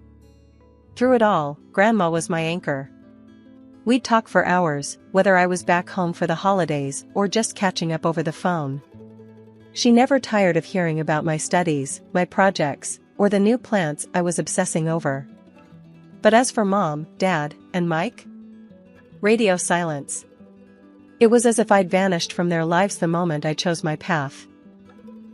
Then, everything changed when Grandma passed away. It hit me like a freight train. She was my rock, my biggest supporter. After the funeral, which was the last time I saw my family, I learned that Grandma left me everything, her house, her garden, and a bit of savings. She believed in me and my dreams, even if no one else did. But that's when the storm hit. My family, already distant, turned colder. They had plans for Grandma's house, dreams of selling it to pour money into the restaurant. When they found out about the will, all hell broke loose. "You can't be serious." Dad bellowed over the phone when I told them I was keeping the house and using Grandma's savings to fund my career. "That money, that house, it's meant for the family, for the restaurant." Mom's voice was no less fierce. "How can you be so selfish? Your grandmother would be ashamed of you, hoarding everything for yourself." Even Mike, who rarely got involved, chimed in. "Come on, Eva. Don't do this to the family. We need that money." Their words stung, but I stood my ground. Grandma believed in me, in what I'm doing. She wanted me to have the house, to make something of myself. I'm honoring her wishes, whether you like it or not." The line went silent for a moment before Dad's voice cut through, colder than I'd ever heard it. "If you go through with this, don't bother calling us your family anymore. You're on your own, Eva." And just like that, the decision was made for me. I lost more than Grandma that day, I lost my family. But in the midst of that loss, I found a resolve I didn't know I had. So, I poured myself into my work, into transforming her garden into a tribute to her memory. It wasn't just about plants and designs, it was about proving to myself, and maybe to them, that I could make it on my own. That I was more than just the family outcast, more than just a gardener. Years rolled by, thick and fast, like seasons changing in my garden. My old but snug grandma's house became a slice of paradise in the midst of my hustle. Friends became my new family, filling the house with laughter and warmth, especially during our legendary barbecue nights. Then, out of the blue, a wedding invitation landed in my mailbox. It was from my brother, Mike. A wedding at the family restaurant, the very place I'd drifted apart from what used to be my family. My heart sank a little, memories, both sweet and sour, bubbling up. "I can't believe Mike's getting hitched," I mumbled to myself, flipping the invitation in my hands. That evening, my backyard was buzzing with the usual suspects, my friends, grilling and chilling. I tossed the invitation on the table, a silent announcement. "You gotta go," Jess said, snagging a burnt sausage off the grill. Her words were blunt, no room for argument. "Yeah, show 'em how you flourished, Eva. Like one of your gardens," added Sam, his grin encouraging but knowing the turmoil I felt. I sighed, the weight of the decision pressing down on me. But stepping back there, after everything? It's not about them, Eva. It's about closure, for you. And who knows, maybe a fresh start? Jess nudged, always the optimist. Their words, a mix of wisdom and whiskey, finally got to me. "All right, I'll go. For Grandma, if nothing else," I conceded, my voice a mix of determination and dread. The next few days were a whirlwind of preparations. I found myself in front of a mirror, trying on a dress that felt like armor. It was beautiful, in a way that whispered confidence and grace, not just to the world but to me, too. "I'm doing this," I whispered to my reflection, a promise to the woman staring back. Choosing a gift for Mike was another battle. What do you gift someone who's drifted so far away, they're more a memory than a brother? In the end, I settled on a rare plant, a symbol of growth and resilience. Something only I would give, a nod to our shared past and my unyielding love for the green and growing things. The family restaurant, decked out in garish decorations, felt both familiar and alien. I'd hoped for a fresh start, or at least some semblance of civility. That hope shattered the moment I caught sight of my family. Mike spotted me first. "Well, ain't this a surprise? Thought you'd be too busy playing in the dirt to remember your only brother's wedding," he said, loud enough for a circle of guests to hear, his smirk wide and unwelcoming. I tried to keep my voice steady. "Congratulations, Mike. Wishing you both the best." My attempt at diplomacy fell flat, his smirk turning into a sneer. Mom and Dad were next, their expressions a mix of shock and disapproval. "Eva, you actually came. Thought you'd consider this too mundane for your exquisite tastes," Mom said, her voice laced with sarcasm, barely concealing her disdain. Dad's eyes scanned me from head to toe, his disappointment palpable. "Hope you've left your garden long enough to remember how to behave at a family event," he added, his tone harsh and unforgiving. Then came Mike's fiancée, Clara, eyeing me like I was a specimen rather than a person. "So, you're the infamous sister. Mike said you'd rather plant flowers than be part of the family." "Can't say he was wrong," she said, her voice dripping with contempt, her hand resting possessively on Mike's arm. The conversation around us had paused, the guests' attention now fixed on the unfolding drama. I felt their stares, curious and judgmental, as if I were an exhibit on display. Trying to salvage some dignity, I responded, "Just wanted to wish you both happiness. That's all." But the barbs kept coming. Make sure you don't dirty up the place, gardener. Wouldn't want the guests thinking we let just anyone in, Mike quipped, the guests around him chuckling uncomfortably. Feeling smaller by the second, I was directed to a table in the corner, away from the family, away from any semblance of belonging. The table was clearly an afterthought, barely decorated and awkwardly positioned. As I took my seat, the whispers grew louder, the glances more pitying. I heard she chose weeds over family. Someone whispered, not too far from me. Imagine missing out on real life, because you prefer dirt. Another snickered. The laughter and music swelled, a stark contrast to the coldness at my solitary corner. I was an outsider here, surrounded by people who knew me only by the scornful stories they'd heard. As the wedding dragged on, with me tucked away in my corner like an afterthought, the atmosphere started to shift. The night was filled with the usual wedding fare, dancing, toasts, and a bit too much alcohol for some. Yet, amidst the revelry, an unexpected moment of redemption emerged, catching me off guard. It happened just as I was contemplating making my quiet exit, unnoticed and unmissed. The mayor of our town, a guest of honor due to his ties with the bride's family, took to the stage for his speech. His presence was a big deal, lending a certain prestige to the event. I'd met him a few times professionally, given my work on several city park projects, but I doubted he'd remember me. "Ladies and gentlemen," he began, his voice commanding attention. The room hushed, glasses pausing mid-air as everyone turned to listen. As he spoke about community and coming together, his gaze suddenly found mine. He asked Mike and his fiancée with a puzzled look, "Why's the famous landscape designer sitting all by herself like she's been put in timeout?" Mike and Clara glanced at each other, clearly clueless. That's when the mayor pointed straight at me. You could have heard a pin drop. My family looked like they'd seen a ghost. The mayor beckoned me over. "Folks, we're lucky tonight. Right here, we've got the talent behind our city's most beautiful parks. Not to mention, she's just snagged a cool 300 grand from the city for her next project." Applause filled the room, echoing off the walls, as I made my way to the front. I took the mic, feeling a mix of pride and nerves. "Thanks, Mr. Mayor," I started. "It's all about making our city a better place, one garden at a time." Then, turning to my family, I couldn't help but add, "Mike, Clara, congrats. Seems like you two are a perfect match." A light jab at their earlier coldness. To my parents, I said, "Hope you're not too embarrassed by your gardener daughter now." Their faces were a picture of shock and burning shame. The room was buzzing, whispers spreading like wildfire. I could feel the shift in the air, the looks of surprise and newfound respect from the guests. I returned to my table, no longer the outcast, but the evening's unexpected star. The mayor and a few other city bigwigs joined me, their interest genuine.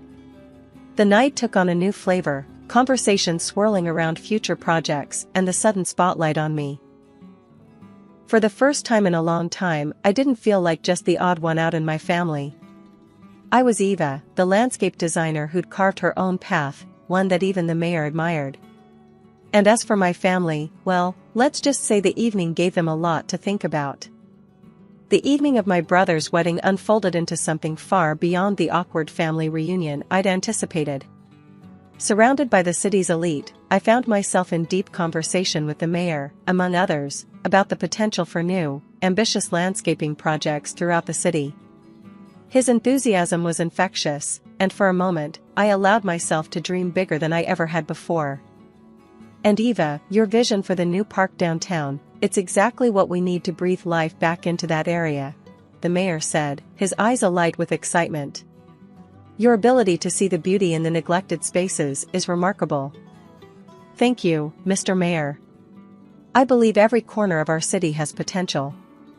It's just about finding the right way to bring it out," I replied, feeling a swell of pride. The conversations didn't stop there. The head of the local TV channel, intrigued by my story, pitched the idea of a feature segment. "Eva, your journey from a misunderstood gardener to a celebrated landscape designer is inspiring. How do you feel about sharing your story with our viewers?" Show them how following your passion can lead to unexpected success, he suggested, his camera crew already imagining the shots. I'm humbled, really. If my story can inspire even one person to follow their heart, it would be worth it, I answered, the reality of my influence beginning to dawn on me. As the night wore on, the mayor's disappointment in his niece and my family's behavior became unmistakably clear. His confrontation with Clara was a moment of vindication I hadn't known I needed. Clara, I expected better. The way you and your new family have treated Eva, it's unacceptable. I cannot, in good conscience, support the restaurant financially or otherwise. Respect and kindness are values we should all uphold, he stated firmly, leaving Clara and my brother visibly shaken. Riding the wave of the evening's revelations, I returned home with my head full of possibilities and my heart light, despite the undercurrents of family drama. That lightness was short-lived, however, as Mike's unexpected visit a week later brought me crashing back to reality.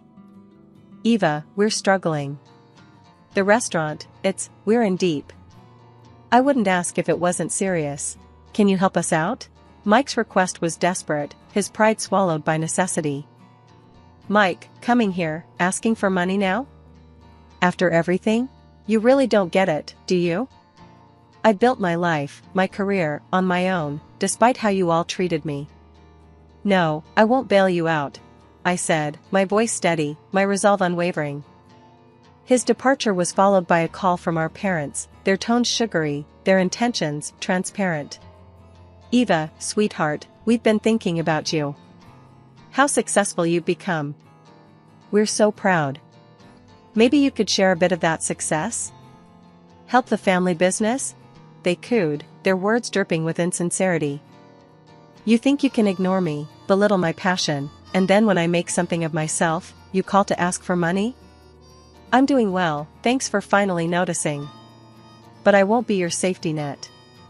Goodbye, I replied, hanging up with a mix of anger and liberation. The chapter of seeking approval from those who'd never understood me was closing. Ahead lay a path filled with potential, paved by my own achievements and the respect of those who truly valued my work. Life, as they say, has a funny way of coming full circle. While I was out there, laying down roots in more ways than one, my family's restaurant was crumbling, brick by metaphorical brick. Turns out, the lavish lifestyle and the illusion of prosperity my parents and Mike were so keen on maintaining was just that, an illusion. They hadn't been investing back into the business, instead, they were burning cash on fancy toys and flashier ways to show off. When the restaurant finally went under, it took them down with it, drowning in a sea of debt and broken dreams. Mike's marriage didn't survive the fallout. Clara, who had married him thinking she was getting the future king of the local dining scene, wasn't about to stick around for the downfall. She left, leaving him to wallow in the mess that was now his life. No restaurant, no wife, just a heap of debt and regret. On my end, though, things were blooming beautifully. Orders were rolling in nonstop. The mayor's office had me on speed dial, wanting to greenify every corner of our town. And it wasn't just them, private clients wanted a piece of the magic too. My calendar was a colorful mess of appointments, projects, and meetups with some of the most fascinating folks you'd ever meet. The TV spot aired, and suddenly, I wasn't just the local gardener made good, I was a story, a beacon for anyone daring to dream differently. People loved it, flooding my social media with support, sharing their own stories of chasing dreams no matter the odds. Did you see the comments on that post? My assistant, a bright-eyed green thumb named Lucy, asked me one day, scrolling through her phone with a grin. You're like a celebrity now. I chuckled, shaking my head. All because I like playing in the dirt. It's more than that, and you know it, Lucy shot back, always quick to remind me of the bigger picture. You're showing people it's okay to follow their passion. That's huge. She was right, of course. What started in my grandma's backyard had grown into something I could never have imagined. And speaking of grandma, not a day went by that I didn't think of her. Every plant I placed, every design I drafted, was a testament to her belief in me. As for my family, well, the silence between us stretched on. They were too proud, or perhaps too ashamed, to reach out after everything that had happened. I heard about their struggles through the grapevine, the same way they likely heard about my successes. One quiet evening, as I sat reviewing plans for a new community garden, a thought struck me. Despite the distance, the hurt, and the vastly different paths our lives had taken, they were still my family. Maybe it was time to bridge that gap, to offer an olive branch. Not because they deserved it, necessarily, but because holding on to bitterness was like letting weeds take over a garden. I picked up my phone, hesitated for a moment, and then dialed Mike's number. It rang, and then, finally, "Hello? Mike, it's Eva. I've been thinking, maybe it's time we talked. Really talked." The line was silent for a beat, 2 beats, then, "Yeah. Maybe it is." The conversation was awkward, stilted, but it was a start. A seed planted towards something new. Maybe it would grow, maybe it wouldn't. But at least I'd tried. And in the meantime, I had gardens to design, dreams to nurture, and a legacy to build, one that Grandma would have been proud of. Life's got a funny way of kicking you when you're down, or at least that's how it felt for me, Monica. I was just a regular 25-year-old, dealing with the usual mess of a life that seemed to spiral out of control more often than not. My days were filled with the mundane tasks of a job that was as uninspiring as watching paint dry, and my nights? Well, they were spent arguing with Jake, my boyfriend of 3 years. Jake was complicated. On good days, he was the guy who'd make you laugh until your stomach hurt. On bad days, he was the master of cold shoulders and harsh words. Our relationship was hanging by a thread, frayed and worn from too many fights about things neither of us would remember the next day. One particularly drab Thursday evening, I found myself sitting across from Jake at our usual spot, a dingy diner that had seen better days. The air was thick with the smell of grease and stale coffee, a fitting backdrop for yet another round of our endless bickering. "Why do you always have to be so damn difficult, Monica?" Jake snapped, his patience wearing thin. "Me? Difficult? You're the one who's impossible to talk to," I retorted, my voice rising in frustration. The conversation went round and round, like a merry-go-round that had lost its charm. It was always the same issues, the same arguments. Money, commitment, the future, you name it, we fought about it. Our words were like daggers, each one sharper and more hurtful than the last. As we left the diner, the cold night air did nothing to cool our tempers. The walk home was silent, each of us stewing in our own anger. The tension was palpable, a thick fog that refused to lift. Once we were back at our cramped apartment, the silence continued. It was as if we had run out of words, the bitterness of our argument leaving us both exhausted and defeated. The only sound was the ticking of the clock, a relentless reminder of the time we were wasting. Lying in bed that night, I couldn't help but wonder where it all went wrong. Was this what the rest of my life would look like? Endless fights with a man who seemed more like a stranger with each passing day. The thought was suffocating, a heavy weight on my chest that made it hard to breathe. It was in that moment of despair that I made a decision. I couldn't live like this anymore. Something had to change. Little did I know, the universe had already set in motion events that would change my life in ways I could never have imagined. But for now, I drifted off to sleep, the storm clouds of my life gathering on the horizon, waiting to burst open. Just when I thought things couldn't get any worse, tragedy struck. My parents and I were involved in a horrific car accident. It happened so fast, one moment we were talking and laughing, the next everything was chaos and pain. When I woke up in the hospital, the world as I knew it had crumbled. My parents were gone, and I was left alone with a damaged spine and legs that wouldn't move. I couldn't see a future for myself. My life, as I knew it, was over. Lying in the sterile white of my hospital room, I was drowning in thoughts that maybe, just maybe, my life as I knew it was done for. The doctors, with their carefully neutral faces, told me that my road to recovery would be long, maybe never-ending. Rehabilitation will be a significant journey, they said, their voices a mix of professional detachment and pity. But what I heard in their silence was a louder, scarier message: they didn't want to give me false hope. It was during one of those countless, blurred days filled with silent despair that Jake walked into my room, his parents trailing behind him. They had that look people get when they're trying to be strong for someone else, their smiles a bit too tight, eyes a tad too bright. Jake came to the side of my bed, and for a moment, he just looked at me.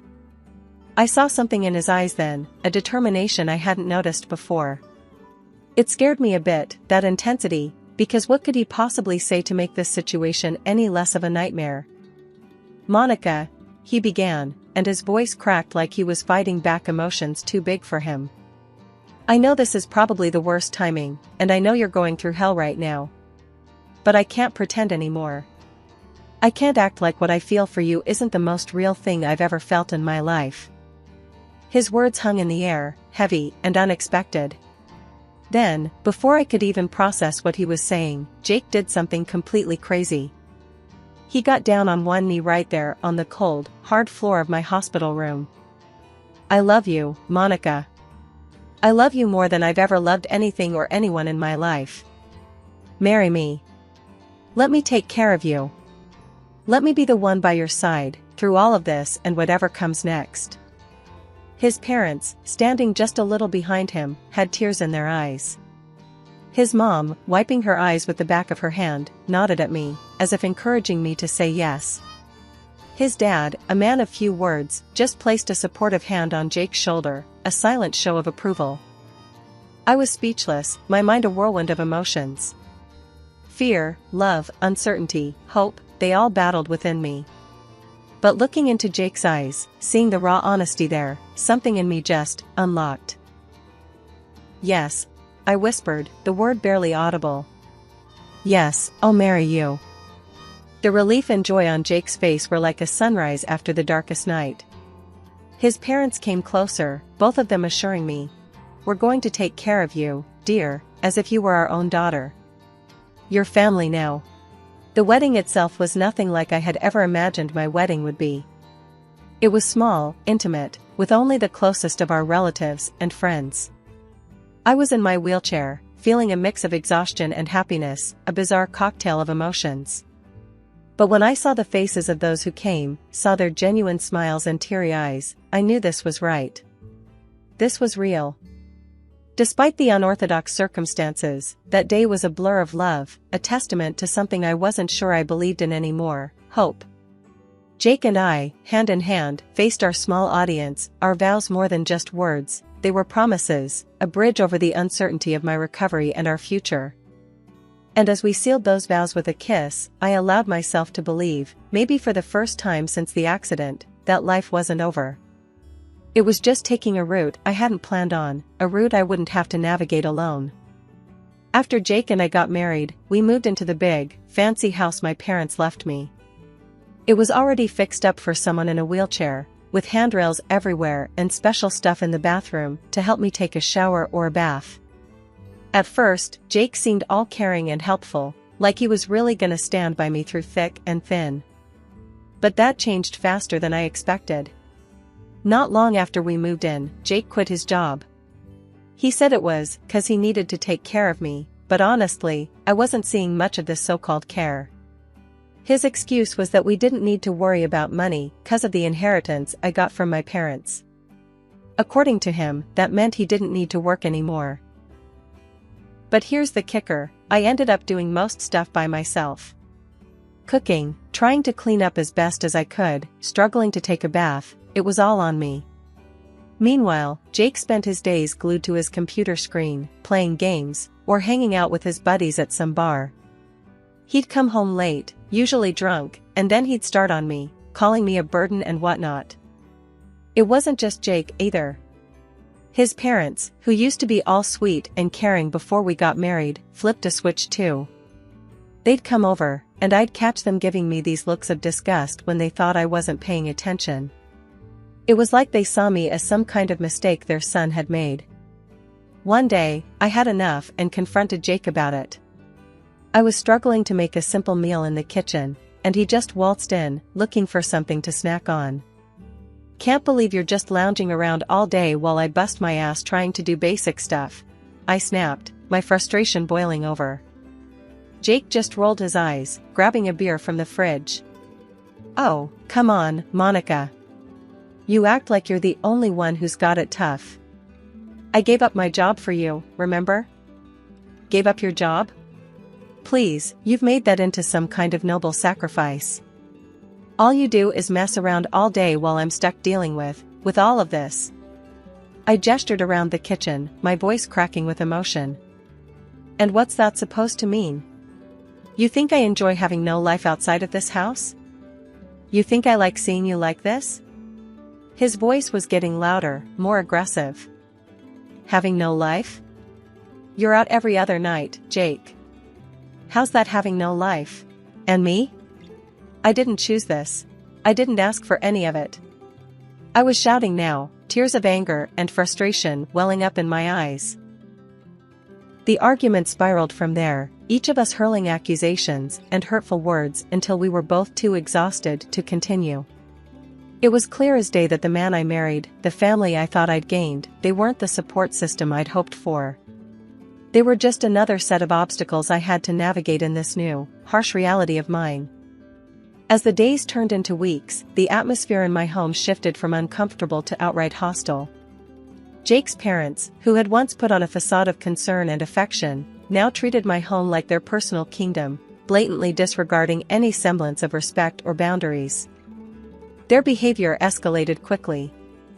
They roamed the house as if it were theirs, rummaging through the refrigerator at any hour, taking food without so much as a by your leave.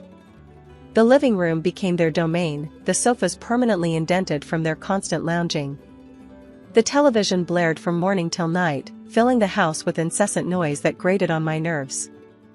I remember one afternoon, trying to catch a moment of peace, I asked them, yet again, to lower the volume. Could you please turn down the TV? I'm trying to rest, and it's really loud, I pleaded, my voice laced with frustration. My mother-in-law, without so much as glancing my way, waved dismissively and replied, "Oh, stop fussing. The volume's fine. You're just too sensitive." Their audacity left me fuming, but nothing prepared me for the discovery I made one quiet morning. I decided to sort through my mother's jewelry, seeking a small connection to her, a moment of solace amidst the chaos. As I opened the cherished casket, my heart sank. The pearl beads, a precious keepsake from my mom, were gone. The shock of their absence was quickly overshadowed by anger when, later that day, I saw the missing beads adorning my mother-in-law's neck. I confronted her, my voice shaking with a mix of rage and disbelief. "Those are my mother's pearls. How did they end up with you?" She feigned confusion, a poorly masked look of guilt quickly passing over her face, before she retorted, "Your mother's? Don't be ridiculous. These have been mine for years. You should be ashamed, accusing me of such nonsense." Her words stung, but they also solidified my growing suspicions about the kind of people I was dealing with. My discomfort turned to vigilance, and it wasn't long before I noticed other items missing. Paintings that once graced our walls, expensive dishes that were part of my family's collection. Each disappearance chipped away at my sense of security, leaving me feeling more isolated and betrayed. The final straw came when I caught a glimpse of my mother-in-law one evening, sneaking out with a large, bulging black bag. Her hurried pace and the way she glanced around, thinking she was unnoticed, spoke volumes. I couldn't stay silent any longer. Confronting her the next day, I demanded, "What was in that bag you took out last night? More of my things? More of my parents' memories you decided you're entitled to?" Her reaction was a mix of defensiveness and guilt. "You've got it all wrong," she stammered, avoiding my gaze. "I was just taking some things to donate. Your accusations are hurtful and unwarranted." But her words rang hollow. The evidence was too damning, the pattern too clear. I was living with vultures, picking over the remains of my past life, my family's legacy. The realization was a bitter pill to swallow, leaving me to wonder how I could ever have thought these people were my family. Lily, my beacon in the fog of deceit surrounding me, was more than just a friend at this point. She was my ally in a house that felt more like enemy territory with each passing day. During one of her routine visits for my massage therapy, which had become one of my few solaces, I finally broke down and shared my darkest suspicions about Jake and his parents. The weight of my words hung heavy in the air, thick with betrayal and fear. Lily's response was immediate, a mix of outrage and practicality. "Monica, we need solid proof. How about we plant some bugs in the house? Catch them red-handed?" Her suggestion, radical as it seemed, was a lifeline. Desperation had a way of making the unthinkable suddenly seem like the only option. So, we did just that. Lily expertly placed tiny recording devices in strategic locations around the house, her movements swift and unseen. The anticipation was torture, waiting for the right moment to listen to the recordings. When we finally sat down to review them, the sense of betrayal I felt was suffocating. Jake and his parents' voices filled the room, their words a testament to their greed and callousness. Jake's voice was the first to cut through the silence. "Once Monica is out of the picture, in that institution, everything here is ours. We'll live like kings." His mother's laughter was a chilling soundtrack to their scheming. That jewelry sale was just the start. We'd barely scratched the surface of what we can make off her inheritance. And his father, always the quiet one, surprised me the most. "Keep it down. We don't want her getting wind of this before everything's in place. But yeah, the sooner she's gone, the better." Lily and I exchanged a look of horror. The reality of my situation was worse than I had imagined. They weren't just stealing from me, they were planning to dispose of me, to erase me from my own life. "I can't believe this. How could they be so cruel?" My voice was barely above a whisper, the hurt and disbelief rendering me almost speechless. Lily, ever my protector, squeezed my hand tighter. "We won't let them get away with this, Monica. You're not alone in this fight." But the question of what to do next was daunting. Confrontation seemed too dangerous, given their plans for me. "I need to be smart," I said, the gears in my mind turning. "They think they're playing me, but now we've got them. I need a plan, something to turn this all back on them." Lily nodded, her determination mirroring my own. "We'll figure this out, together. They picked the wrong woman to mess with." As we plotted our next steps, the recordings continued to play, a grim soundtrack to our resolve. Each word from Jake and his parents fueled my determination to fight back, to reclaim my life and my dignity from those who'd so callously tried to strip it away. The dinner table that night felt more like a stage for a performance nobody wanted to attend. Jake and his parents, acting as though nothing was amiss, exchanged glances loaded with unspoken words. Their feigned ignorance was almost insulting. As we sat there, the chasm between us couldn't have been wider. I couldn't shake the feeling of betrayal, the sting of their deceit cutting deeper with every secretive look they shared. Fueled by a mix of hurt and defiance, I turned to Jake, my voice steady despite the turmoil inside. "Jake, look at me," I said, waiting until I had his full attention, his eyes finally meeting mine. "Do you love me? Truly?" His reaction was a beat too slow, his smile too forced. "Of course, I do. You're my wife," he replied, the words sounding rehearsed, empty. That smile, meant to reassure, only served to confirm my suspicions. I smiled back, a hollow mimicry of his, a silent acknowledgement of the lies that hung between us. Waking up to find the ramps gone was like waking up to a nightmare. The realization hit me hard, without them, I was trapped, even more dependent on the very people who sought to control me. I confronted them at breakfast, my frustration boiling over. "Why would you remove the ramps? How am I supposed to move around now?" I demanded, my voice echoing in the suddenly quiet room. "It's for your safety, dear," my mother-in-law cooed, her concern as fake as the pearls she claimed were hers. "We're worried you might fall. This is for the best." Their words were a thinly veiled attempt to further isolate me, to clip my wings. I stared at them, their faces a mask of feigned innocence, and said nothing. My silence was strategic, a calm before the storm I was quietly brewing. Behind their backs, I made calls, reached out to the service for the disabled, and enlisted my lawyer's help. They arrived unexpectedly, a welcome intrusion. The shock on Jake and his father's faces was palpable, a mix of fear and disbelief as the team from the service began their assessment, immediately noting the absence of the ramps. My lawyer, ever the professional, wasted no time. "We're here to conduct a thorough inventory check," he announced, his tone brooking no argument. "An inventory was made after Monica's parents passed. We're going to verify that everything is as it should be." As the meticulous inventory unfolded, the stark reality of betrayal became increasingly apparent. My lawyer, a steadfast presence amidst the chaos, meticulously checked off each item against his exhaustive list, his professionalism a stark contrast to the emotional turmoil swirling around us. The absence of my mother's jewelry, my father's collection of expensive suits, the missing paintings that once adorned the walls with history and culture, antique dishes that were family heirlooms. Each missing item was a wound, a testament to the depth of deceit I was surrounded by. The in-laws, once so adept at weaving a facade of concern and familial warmth, found themselves cornered by the irrefutable evidence of their greed.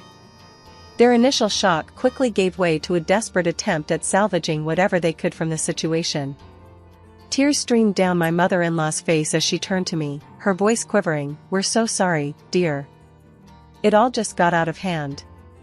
Please, can't we move past this?" Her husband, my soon-to-be ex-father-in-law, echoed her sentiment, his voice breaking under the weight of his guilt. "We never meant to hurt you. It was greed, foolishness. Please forgive us." But the time for forgiveness had long passed. I faced them, the weight of their betrayal heavy on my heart, yet my resolve unwavering. "Forgiveness? After everything you've done? You didn't just steal things, you tried to steal my dignity, my independence," I countered, my voice steady and strong.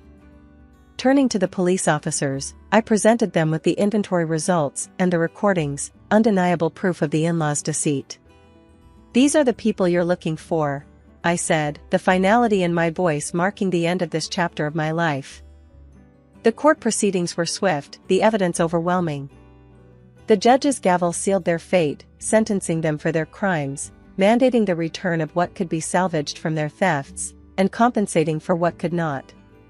Watching them face the consequences of their actions, a mix of relief and sorrow washed over me. Justice had been served, but at what cost? Divorcing Jake was a liberating, if painful, process. I also pursued compensation for the mistreatment, a legal acknowledgement of the suffering they had inflicted. Throughout the legal battles, my voice never wavered, my testimony a cathartic release of all the pain and betrayal I had endured. In the end, sitting in a wheelchair on the steps of the courthouse, a sense of closure enveloped me. The journey had been harrowing, a test of my resilience and strength. As I look back on the tumultuous journey I've endured, it's hard not to feel a sense of pride mingled with disbelief. The road to recovery was fraught with uncertainty, yet here I am, making strides, both literally and metaphorically, that once seemed out of reach. My legs, which doctors feared might never regain their strength, are now carrying me forward, step by tentative step.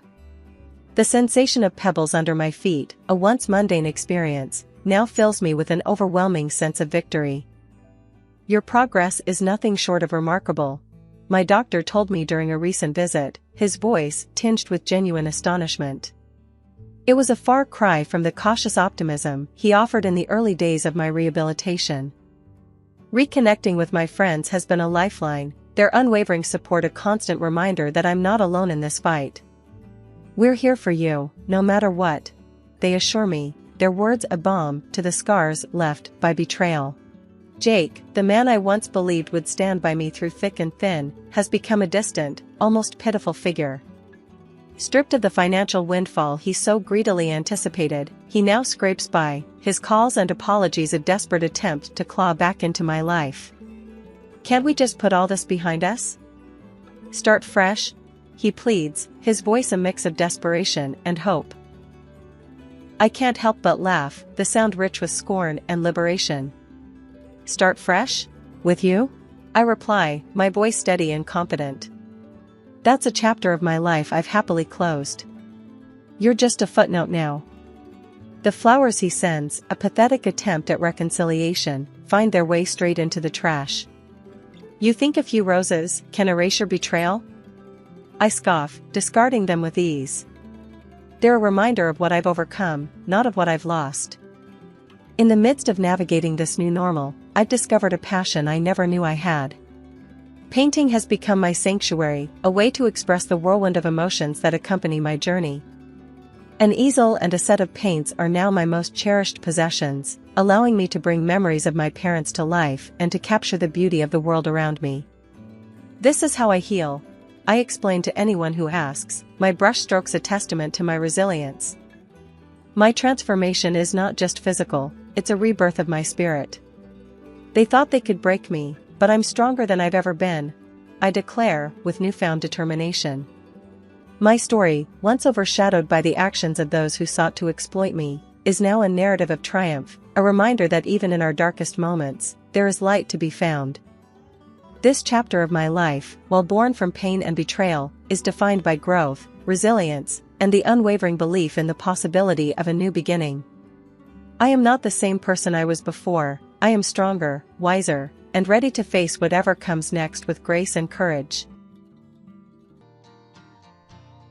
Life had its own way of being unremarkable for me. My name's Rita, and at 29, you'd find me tucked away in the local library. It wasn't glamorous or thrilling, but it was mine. The books were my companions, and the dusty shelves, my domain. I wasn't one for the spotlight, happy to fade into the background. The town was small, the kind where everyone knew your business before you did. My daily routine rarely varied: wake up, work, and then home to my tiny apartment filled with second-hand furniture and a mountain of books. My social life was non-existent, and I was fine with that, or so I kept telling myself. Ethan came into my life on a day much like any other. He was looking for a book, something different, he said. His smile was easy, and his voice had a warmth to it that felt like sunlight breaking through clouds. Hey, could you help me find a book? I'm feeling adventurous, he said, his eyes crinkling at the corners.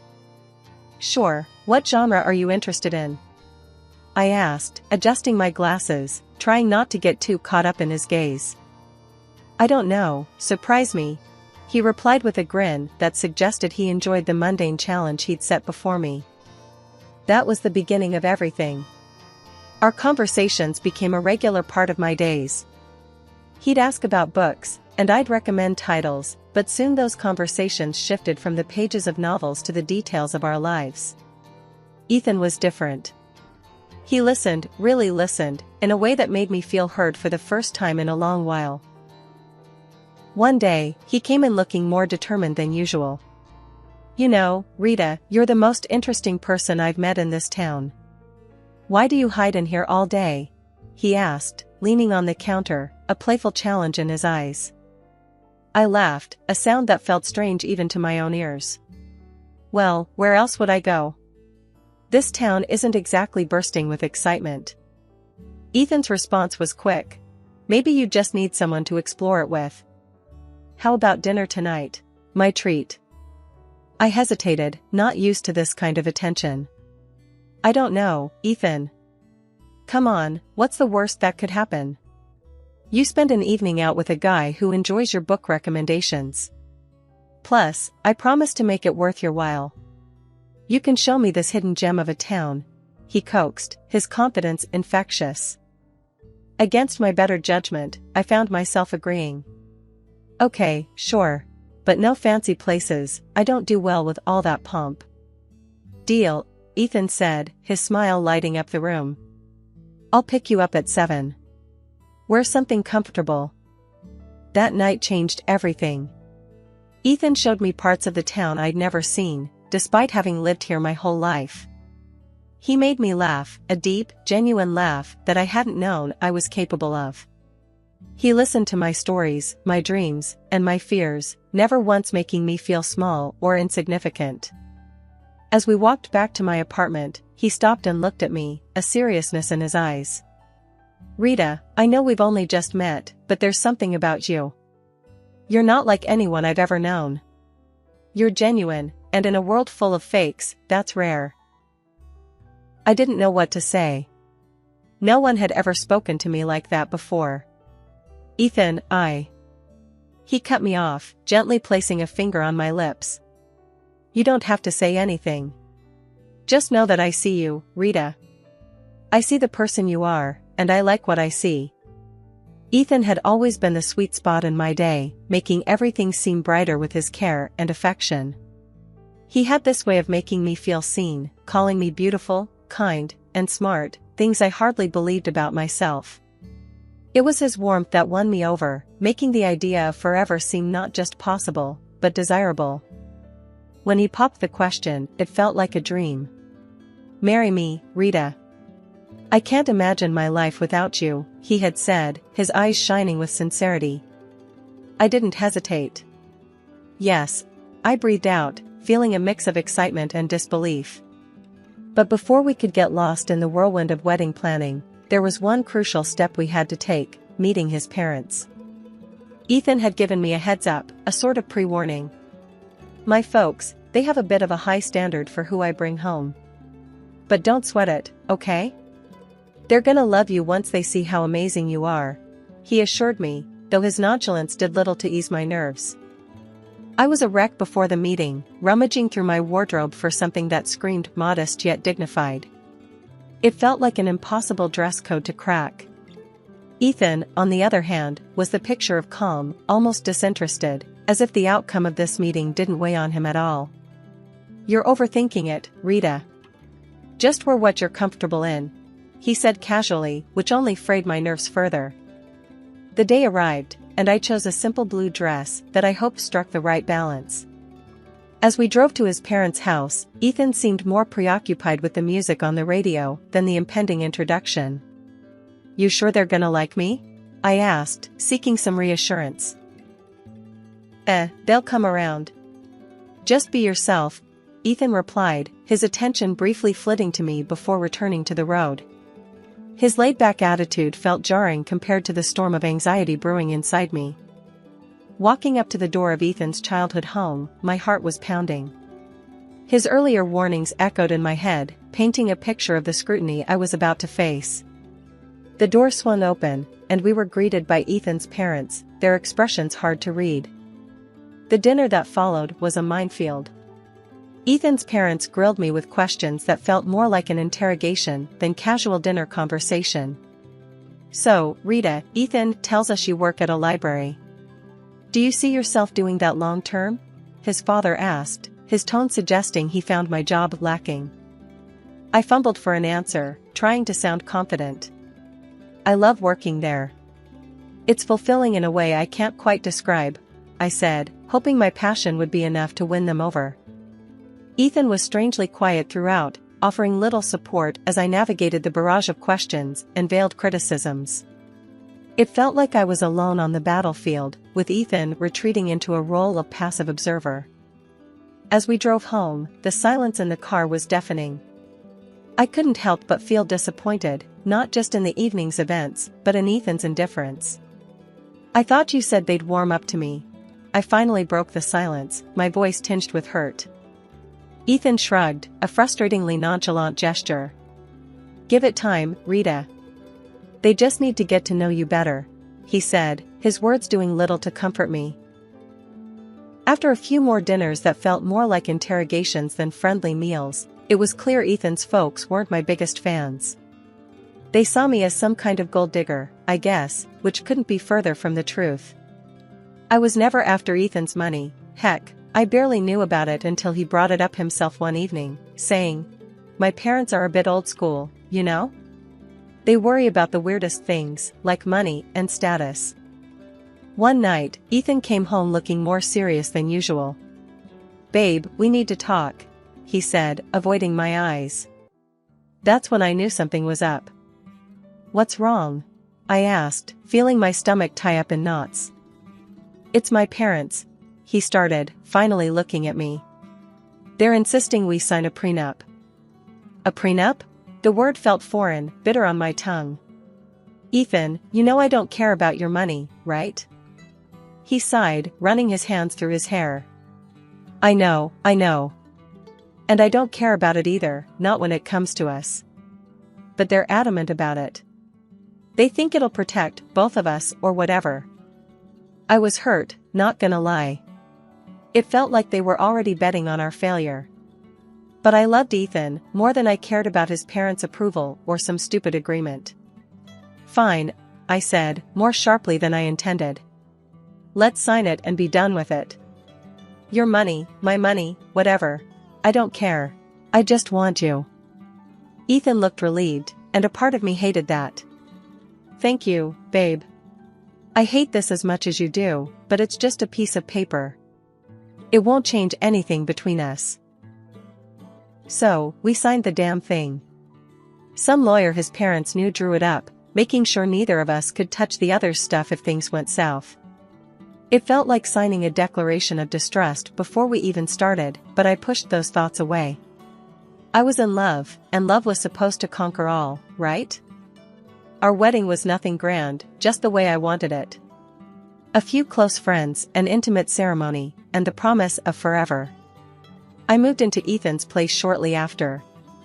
It was a nice house, nothing too fancy, but it felt miles away from my old apartment. Ethan's parents lived nearby, which I soon found out meant surprise visits that were more about checking up on me than anything else. Life with Ethan started off like something out of a fairy tale, but it wasn't long before the gloss started to fade, revealing the grim reality beneath. The shift wasn't overnight, but the signs were there, creeping in slowly, eroding what we had built. His mother, Linda, was the first crack in our perfect picture. She'd dropped by unannounced, her eyes scanning the house like she was taking inventory. Remember, this is Ethan's house. Everything here is his. I tried to keep my cool, replying, I'm well aware, Linda. I'm not here for your son's things. I love him. She scoffed. Love doesn't pay the bills, dear. Just remember, if you ever leave, you leave with what you came with, nothing. One day, she paraded around the house, pointing out every piece of furniture, every appliance, every knickknack that Ethan owned. See this couch? Ethan's. That painting? Also Ethan's. Remember, dear, in case things go south, you have no claim over any of it, she said, her voice laced with venomous sweetness. It was as if she relished reminding me of my place in their world. Ethan's father, George, wasn't any better. He and Linda acted like they owned our house, not just visiting. They'd demand coffee the moment they walked in, critique how I made it too weak or too strong, then settle in front of the TV, expecting me to wait on them hand and foot. Grab us some of those chips, will you? And maybe wash those clothes piling up in the corner while you're at it, George would say, not even bothering to look at me. The worst part? Ethan never said a word against it. He'd laugh along, adding his own jabs. Yeah, she's still learning how to do things right around here. Give her time. I felt like I was losing my mind. This wasn't the man I married, this was someone else, someone cruel and dismissive. Do you even hear yourself? How can you let them treat me like this? I'd confront Ethan after his parents left. Babe, they're just set in their ways. You know how old people are. He'd shrug it off, making it sound like I was the one overreacting. They don't mean anything by it. Plus, you know we're on their dime. Can't bite the hand that feeds, right? That line hit me like a slap in the face. So, that was it. I was just the freeloader, the girl who married into their little empire and had to play by their rules or get out. My job at the library, which I loved, was a joke to them, just another reason to look down on me. The days blurred into each other, each one a repetition of the last, until that unremarkable Tuesday when everything changed. I was at work, shelving books, when I felt a sharp pain in my stomach, doubling me over. It wasn't just stress, it was something more, something worse. The next thing I knew, I was in the hospital, the sterile smell of antiseptic filling my nostrils. Lying in that hospital bed, I couldn't help but think how this was a new low. Alone, in pain, and not a single message or call from Ethan. Just when I thought things couldn't get any darker, a knock on the door heralded a visitor I never expected. Rita Turner? The man at the door was dressed in a suit, holding a briefcase, looking wildly out of place in the sterile hospital room. "Yeah, that's me. Who are you?" My voice was weak, tired from the pain and the endless cycle of disappointment. "I'm Michael Johnson, a notary. I have something important to discuss with you." His tone was formal, but there was something in his eyes that made me want to listen. I motioned for him to continue, curiosity piqued despite the situation. "It's about your great-uncle, Edward Turner. He passed away recently, and, well, you're his sole heir. Rita, he left you an inheritance." The words didn't make sense at first. "Are you sure you've got the right person? I haven't seen him for 15 years. Michael nodded. "Quite sure. He was a private man but always remembered you. Wanted to make sure you were taken care of." Lying in the hospital bed, feeling a mix of confusion and anticipation, I watched as the notary prepared to delve into the specifics of my great-uncle's will. He cleared his throat, opened his briefcase, and laid out the documents in front of him. "Rita, your great-uncle was a man of substantial wealth and taste. He left you quite the inheritance. We're not just talking about cash here, though there's plenty of that, $20 million to be exact," Michael began, his voice steady and matter-of-fact. I blinked, still trying to wrap my head around the numbers. $20 million? I echoed, feeling my voice crack. "That's right," he continued, unfazed by my shock. "But there's more. You're also inheriting shares in several large companies. These are not minor investments, we're talking significant stakes in some of the most stable and profitable firms out there." My mind raced, trying to comprehend the magnitude of what he was saying. Owning parts of companies I'd only heard about on the news seemed like a fantasy. "And there's the property," Michael went on, flipping through the papers. "An old, large house in one of the most prestigious areas. It's not just any house, Rita. It's a mansion with history, acres of land, and it's all yours now." I tried to imagine the house, the kind of place I'd only seen in movies. It was overwhelming, to say the least. "Don't forget about the antique car," he added with a slight smile, as if anticipating my reaction. "A classic, fully restored, and in mint condition. It's a collector's dream." I chuckled, the situation bordering on surreal. "An antique car, too? What am I going to do with that? I barely drive as it is." Michael's smile widened. "Well, it's yours to do with as you please. Maybe take it for a spin now and then? And then, there's the furniture and paintings inside the house, genuine antiques, some of them centuries old. Your great-uncle had an eye for the finer things in life." The room felt smaller, the air thicker, as I tried to digest everything he was saying. "So, I've inherited a fortune, a company, a mansion, an antique car, and a collection of art and furniture? That's unbelievable. It's all yours, Rita. Your great-uncle wanted to make sure you were well taken care of. It seems he saw something special in you." Special? I felt anything but, especially lying in a hospital bed after the worst few months of my life. Yet, here I was, a millionaire many times over, entrusted with a legacy I didn't know existed. "Thank you, Mr. Johnson. This is a lot to take in. I don't even know where to start," I admitted, feeling a mix of gratitude, disbelief, and an overwhelming sense of responsibility. "We'll take it one step at a time," he assured me.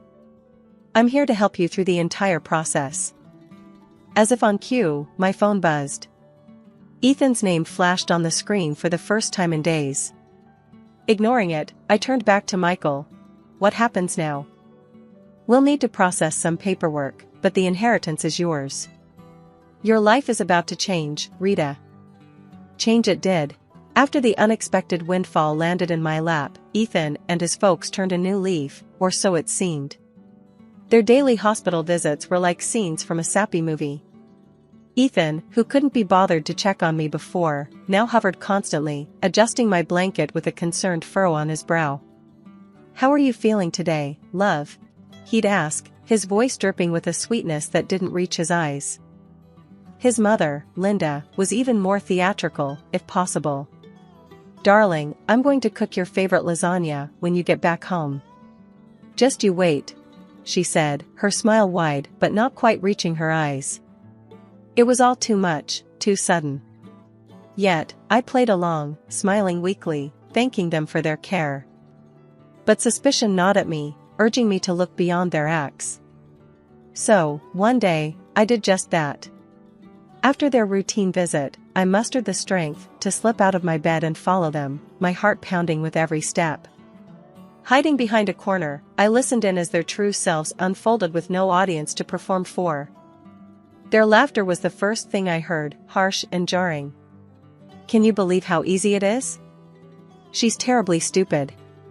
She's eating right out of our hands," Ethan said, a chuckle escaping his lips. Linda was more calculating, her voice sharp as she laid out their plan. "Make sure she makes a baby with you, Ethan.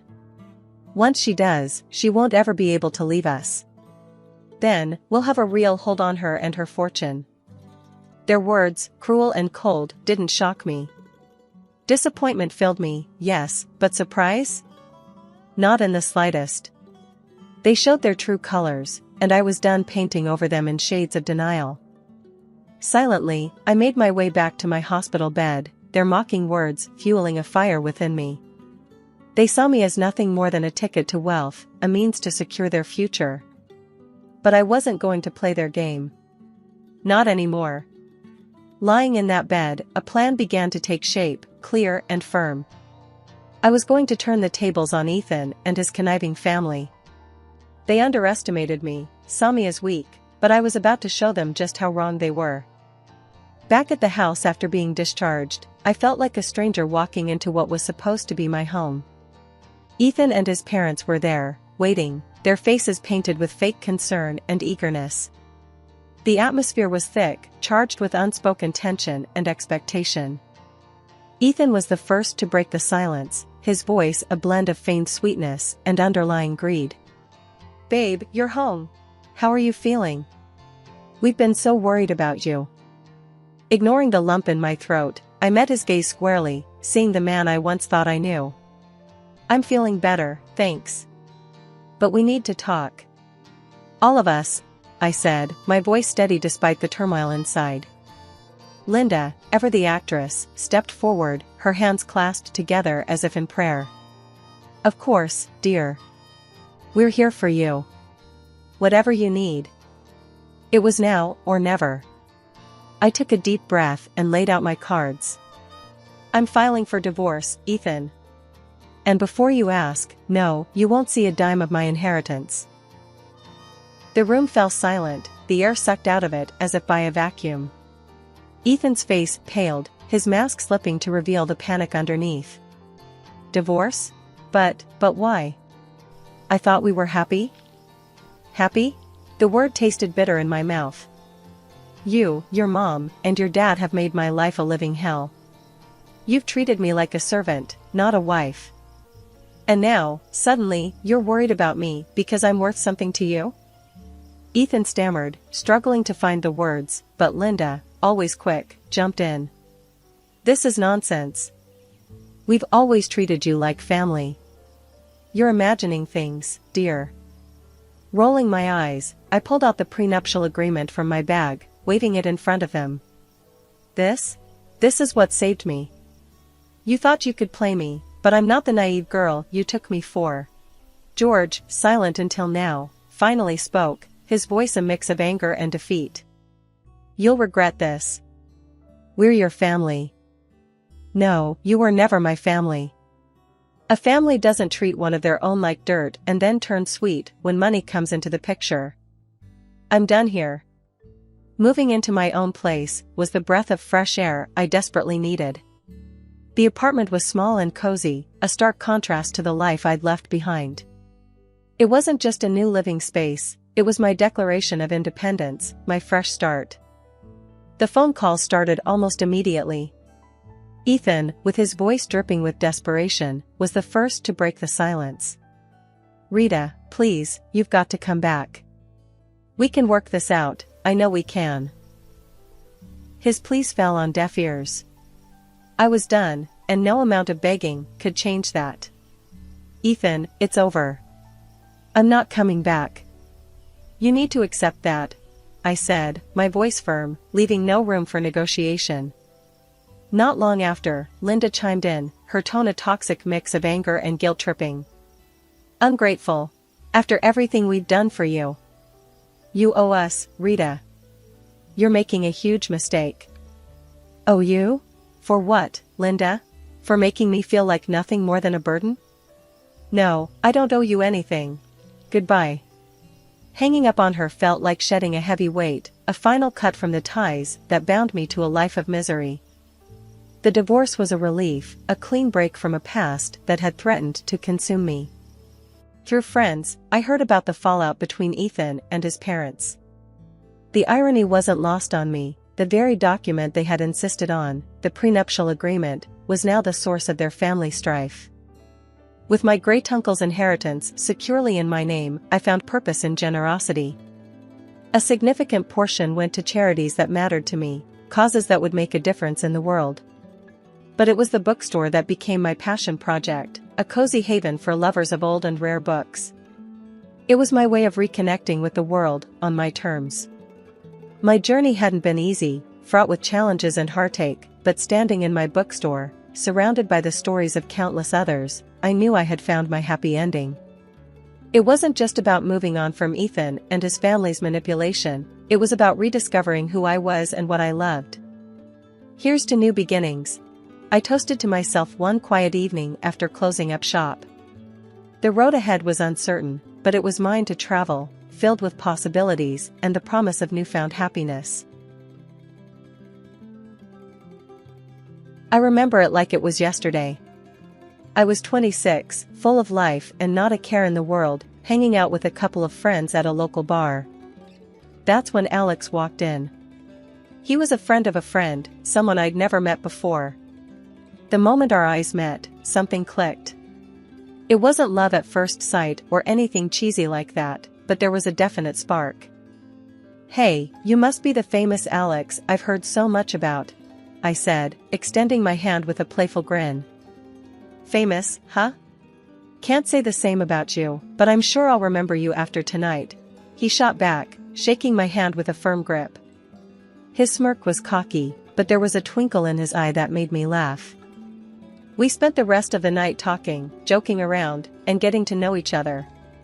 It wasn't just the booze talking, we genuinely clicked. Our friends noticed too, nudging each other and giving us knowing looks. So, what do you do, Erica? Alex asked, sipping his beer. I'm stuck in an office job for now. Dreaming of bigger things, though. What about you? I replied, rolling my eyes at my own situation. I work in sales. It's alright, pays the bills. But like you, I've got bigger plans, he said with a shrug, as if it wasn't a big deal. The night flew by, and before I knew it, it was time to head home. Alex offered to walk me to my car, a gentlemanly gesture that surprised me given his earlier cockiness. Hey, I had a really good time tonight. Can I see you again? He asked, almost hesitantly, as we reached my car. I smiled, feeling the butterflies in my stomach. I'd like that. But only if you promise to tone down the cockiness a bit. He laughed, the sound warm and genuine. Deal. But you've got to promise to keep up with my witty banter. Deal, I said, shaking his hand again. This time, it felt like an agreement on more than just another meetup. It felt like the beginning of something special. We exchanged numbers, and I drove home with a silly grin plastered on my face. I couldn't stop thinking about him. There was something about Alex that felt right, like a puzzle piece I didn't know was missing. Over the next few days, we texted nonstop. Our conversations were filled with jokes, teasing, and getting to know each other on a deeper level. It was refreshing to meet someone who could match my sass and not get offended. A week later, we went on our first official date. It was nothing fancy, just dinner at a local diner, but it was perfect. We talked about everything and nothing, from our dreams and ambitions to our favorite TV shows. "You know, I never thought I'd meet someone like you in a place like this," Alex said, his tone serious for once. "Yeah? What's that supposed to mean?" I teased, raising an eyebrow. "It means, I'm glad I came to that bar that night. I'm glad I met you," he said, reaching across the table to take my hand. I felt a warmth spread through me. "Me too, Alex. Me too." That night, as I lay in bed, I couldn't help but feel like my life was about to change. Little did I know just how much it would. Meeting Alex was the start of a journey, one that would bring laughter, tears, and challenges. But at that moment, all I knew was that I had met someone special, someone who could potentially be my partner in crime, my confidant, my friend. And maybe, just maybe, something more. The days that followed were a whirlwind of emotions and excitement. Every text, every call, every date felt like a step closer to something undefined but undoubtedly special. Alex was different from anyone I'd ever met. He was real, raw, and refreshingly honest. He didn't put up a front or try to impress me with grand gestures. He was just himself, and that was more than enough. Our banter was endless, and it was during these moments of playful disagreement that I found myself falling for him. It wasn't just about the laughter and the jokes, it was the comfort and ease I felt around him. I could be my true self, and he not only accepted that, he embraced it. As the weeks turned into months, our connection deepened. We shared our dreams, our pasts, and our hopes for the future. Alex became not just a significant part of my life, but a part of me. I couldn't imagine my days without him, without our talks, without his presence. And so, a year after that fateful meeting at the bar, we made a decision that would forever change our lives. We decided to get married. It wasn't a decision we took lightly, but one that felt natural, like the next step in our journey together. Life took a turn when Emma was born.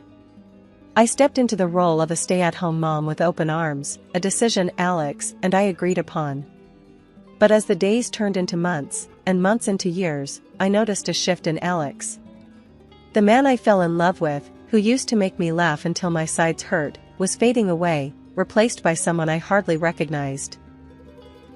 "Another day, another mess, Erica," Alex muttered, stepping over toys scattered across the living room floor after a long day at work. His tone, once filled with warmth, now dripped with disdain. I looked up from where I was sitting, trying to sort through bills and manage our household finances, a task that had become increasingly challenging. "Emma's just being a kid, Alex. I'll clean it up in a bit," I said, attempting to keep the peace. "Maybe if you did more around here, I wouldn't come back to a pigsty every evening," he snapped, his frustration evident. His words stung. I spent my days chasing after our energetic 5-year-old, trying to keep our home in order, and yet, it was never enough. "I'm doing the best I can," I replied, my voice barely above a whisper, the fight draining out of me. "Your best? That's a laugh. Look at you, what do you even do all day?" Alex scoffed, his gaze scanning over me in a way that made me shrink back. I bit my lip, fighting back tears. This wasn't the Alex I knew. "I take care of our daughter, our home." "I'm trying, Alex." He shook his head, disappointment etched across his face. "Trying? You call this trying? You've let yourself go, and this place, it's a mess. I work all day, and I come back to this." I wanted to scream, to argue, to defend myself, but the words wouldn't come. Instead, I turned my attention back to the bills, a lump in my throat. Silence filled the room, the tension thick. The next morning, I tried to shake off the hurt from our conversation. Emma needed me, and I refused to let Alex's harsh words dampen my spirits in front of her. We were in the kitchen, her laughter filling the space as I made pancakes, a temporary reprieve from the tension. "You're the best, Mommy," Emma said, her smile bright and genuine. I ruffled her hair, grateful for her innocent joy. "Thanks, sweetie. You make everything better." But the brief moment of happiness was shattered when Alex walked in, his expression sour. Pancakes on a weekday? What are you trying to do, spoil her? And make us all late? I sighed, bracing myself for another argument. It's just pancakes, Alex. It won't hurt. He grabbed a coffee, his eyes rolling.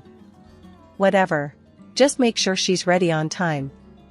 I don't need to be late because of your little cooking show. As he left the room, Emma's smile faded, replaced by confusion. Daddy's mad again? I forced a smile, not wanting her to worry. Daddy's just tired, honey. Eat your pancakes, okay? The day Alex announced his business trip felt like a reprieve, a chance to breathe without walking on eggshells. But even that was marred by his parting words. Keep the house clean while I'm gone. And try not to waste all my money, he said, suitcase in hand, not even bothering to look at me. I'll manage, I replied, my voice steady despite the turmoil inside. We'll be fine. He shrugged, indifferent. Yeah, well, we'll see about that. Watching him leave, I felt a mix of relief and sadness. This wasn't the life I envisioned when we said I do. The love, the partnership, it all seemed like a distant memory, overshadowed by resentment and misunderstandings. In a house filled with tension and cold silences, I found my old brushes and paints one day, buried under years of neglected dreams. It felt like a lifetime ago since I last held them in my hands, back when I was a bright-eyed girl at the art studio, with my teacher telling me I had a future in painting. But life, as it often does, took me down a different path. I studied economics, a practical choice, and my canvases gathered dust. Painting again felt like a breath of fresh air, a momentary escape from the endless cycle of chores and Alex's growing indifference. Each stroke on the canvas was a whisper of the person I used to be, someone who had dreams and aspirations beyond these four walls. Really, Erica? Painting? What are you, 12? Alex's voice cut through my moment of peace one evening as he caught me setting up my easel in the living room. His parents were visiting, and they all stood there, staring at my setup like it was a joke. I bit my lip, feeling the familiar sting of embarrassment. I used to love painting, I managed to say, trying to defend my old passion. His mother snorted, looking over my shoulder at the half-finished canvas. Looks like a child's work. Wouldn't it be better if you did something useful instead? Alex joined in with a cruel laugh. Yeah, like maybe getting a job instead of wasting money on this nonsense. I felt my face flush with shame, the joy of painting souring in my mouth. I thought it might be nice to have something of my own. I whispered, more to myself than to them. Of your own? With what money? You're spending my hard-earned cash on this garbage? Alex's tone was sharp, his words like daggers. I use my savings, I replied quietly, my defense weak against his growing anger. Savings? What savings? From before we married? That's cute. Listen, because of your little hobby, I'm going to have to cut the budget around here. Can't have you blowing through my salary on your art, he said, the last word dripping with disdain. His parents nodded in agreement, their looks of disapproval etching deeper into my heart. I wanted to scream, to argue that it was my money too, that I had every right to find some joy in my life. But the words died in my throat, the fight drained out of me by years of being belittled and dismissed. From that day on, I kept my painting to myself, a secret refuge from the storms outside. I bought my supplies with what little money I could squirrel away, each canvas and tube of paint a tiny rebellion against the life I felt trapped in. Painting became my silent protest, my way of holding on to the parts of me that still dreamed of something more. The tension in the house could cut through steel when Alex's parents showed up. They never missed a chance to point out everything they thought I was doing wrong. Can't you even make a decent cup of coffee? His dad grumbled as I handed him a mug. I forced a smile, trying not to let the comment get to me. His mom wasn't any kinder. This breakfast, you call this special? Back in my day, we knew how to treat guests. Her nose turned up at the eggs and bacon I'd spent the last hour preparing. I bit my tongue, keeping the retort that was dancing on its tip at bay. I'm sorry you feel that way. I'll try to do better, I mumbled, feeling anything but sorry. As if on cue, Alex called. I excused myself, hoping for a brief escape from the criticism. But the call wasn't the respite I hoped for. Listen, I need you to get something for my boss's wife. Her birthday is coming up. Alex's voice was brisk, all business. I blinked, taken aback. Alex, I don't really have the budget for. I don't want to hear it. Figure it out. It's important. He cut me off, his tone final. And with that, he hung up. I stared at the phone, stunned. Solve it myself? With what? Magic? Frustration bubbled up, but it was quickly overshadowed by worry. I couldn't mess this up. Not for Alex. In desperation, I turned to the internet, scrolling through the boss's wife's social media for any hint of a suitable gift. That's when I stumbled upon her interest in painting and support for aspiring artists. It was a lightbulb moment. I couldn't afford a fancy gift, but maybe, just maybe, I could create something personal. Something meaningful. I decided right then, I'd paint her something. It felt like a solid plan, but I kept it to myself. Alex was already on edge, and I didn't need his scoffing or doubts. No, this would be my secret project. A chance to prove, if only to myself, that I could contribute something valuable. That I was more than the freeloader his parents saw or the inadequate wife Alex seemed to think I was. During that week, my apartment turned into a mini art studio. I was focused on creating something beautiful, something that would stand out. Beside me, I set up a tiny easel for Emma, my daughter, who was thrilled to join in. She decided to draw a portrait of me, her concentration face on, tongue poking out slightly as she worked. It was a mess of colors, but to me, it was perfect. Alex was away, wrapped up in his work, clueless about the plan brewing back home. When he finally called, it was just to confirm that we'd meet at his boss's wife's birthday bash. Make sure you dress nicely, he added, as if I needed reminding. Yeah, got it, I replied, my mind already racing through my wardrobe for the right outfit. It wasn't just about looking good, it was about feeling confident, something I hadn't felt in a while. The day of the party arrived quickly. I stood in front of the mirror, slipping into a dress that made me feel like myself again. It had been so long since I dressed up for anything. Emma watched, her eyes wide. "Mommy, you look like a princess," she exclaimed. I laughed, bending down to give her a hug. "Thank you, sweetie. Mommy has to go now, but I'll be back soon, okay?" Emma nodded, clutching the portrait she made of me. "Good luck, Mommy. Give your painting to the lady." With a deep breath, I grabbed my painting, now beautifully wrapped, and headed out. The drive to the mansion was a blur of nerves and anticipation. As I parked and stepped out, the enormity of the house hit me. It was more like a palace, with lights illuminating the grand architecture. I paused at the entrance, taking a moment to gather my courage. Inside, the sounds of laughter and music floated out, a world so different from my own. It wasn't just about giving a gift anymore, it was about proving to myself that I could stand tall in this crowd, that I was more than just Alex's wife or a stay-at-home mom. With a final deep breath, I stepped inside, my head held high, ready to face whatever came my way. This was it, the moment of truth. I was ready to join this society, to show them and myself what I was capable of. Stepping into the grandiose hall of the boss's mansion, the chandeliers overhead and the murmur of high society filled the air. I hadn't taken 2 steps before Alex found me, his eyes scanning me up and down with a frown. "What are you wearing, Erica? Look around you, do you see anyone else dressed like that? You stick out like a sore thumb," he hissed, not even bothering to hide his disappointment. I glanced around, noticing the elegant dresses and perfectly coiffed hair of the other women. I felt out of place, my confidence wavering under his critical gaze. "I thought I looked okay," I muttered, feeling small. Before I could defend myself further, he noticed the wrapped canvas under my arm. "Don't tell me that's what I think it is. You didn't." I nodded, clutching the painting a bit tighter.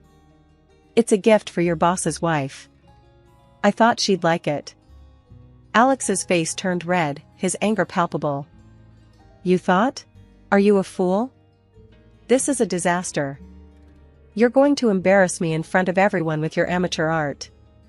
His words stung, but before I could respond, his loud complaints caught the attention of the very people we were talking about.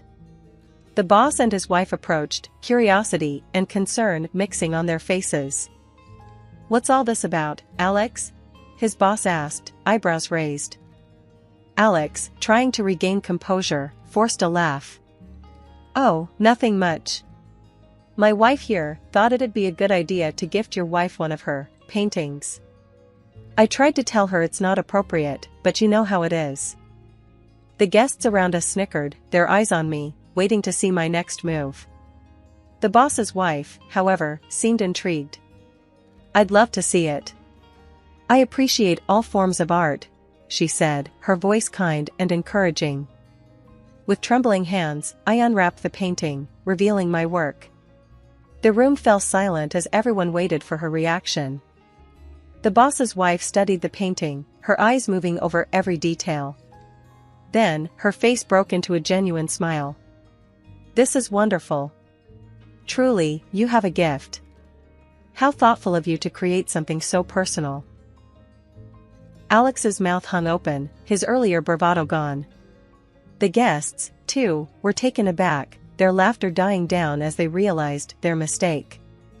I'm glad you like it, I stammered, a mix of relief and pride washing over me. The boss clapped Alex on the back, a knowing look in his eyes.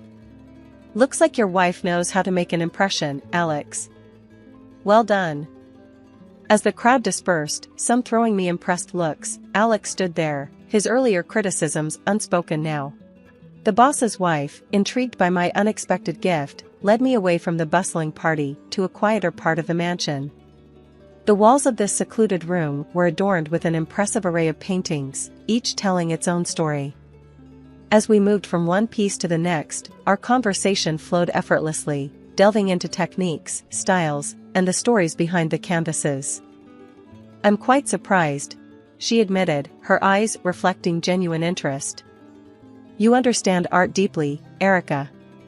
Ever thought of organizing your own exhibition? Her question caught me off guard, sending waves of embarrassment and excitement through me. Me? An exhibition? I wouldn't even know where to start, I stammered, the idea seeming as distant as the stars. It was then Alex found us, his timing as impeccable as ever. Overhearing the tail end of our conversation, he laughed, the sound harsh and unwelcome. An exhibition? For what? Her kitty scribbles? Come on, let's go home. This party's over for us. The boss's wife's expression shifted from warm to cold in an instant, clearly not pleased with Alex's interruption or his demeaning words. I felt a rush of embarrassment, but also a spark of defiance. For once, I wasn't going to let his words dictate how I felt about myself or my art. No, Alex, I said, my voice steady, stronger than I felt. I'm not going home. Not yet. I want to explore this idea, my own exhibition. His face turned a shade of red I hadn't seen before, his eyes wide in disbelief. Without another word, he stormed off, leaving a trail of awkward silence behind him. The drive home later that night was a battle between elation and dread. I had stood up for myself, but at what cost? As soon as I stepped through the door, Alex was there, his anger boiling over. You've embarrassed me. In front of my boss, my colleagues. What were you thinking? He yelled, pacing back and forth. I took a deep breath, my decision made in the clarity of his tirade. I was thinking about my future, Alex. A future where I'm more than just your wife, more than a housekeeper. If that embarrasses you, then maybe we shouldn't be together. His ranting stopped, his face a mix of confusion and shock. What are you saying? You want a divorce? Over some stupid paintings? Yes, Alex.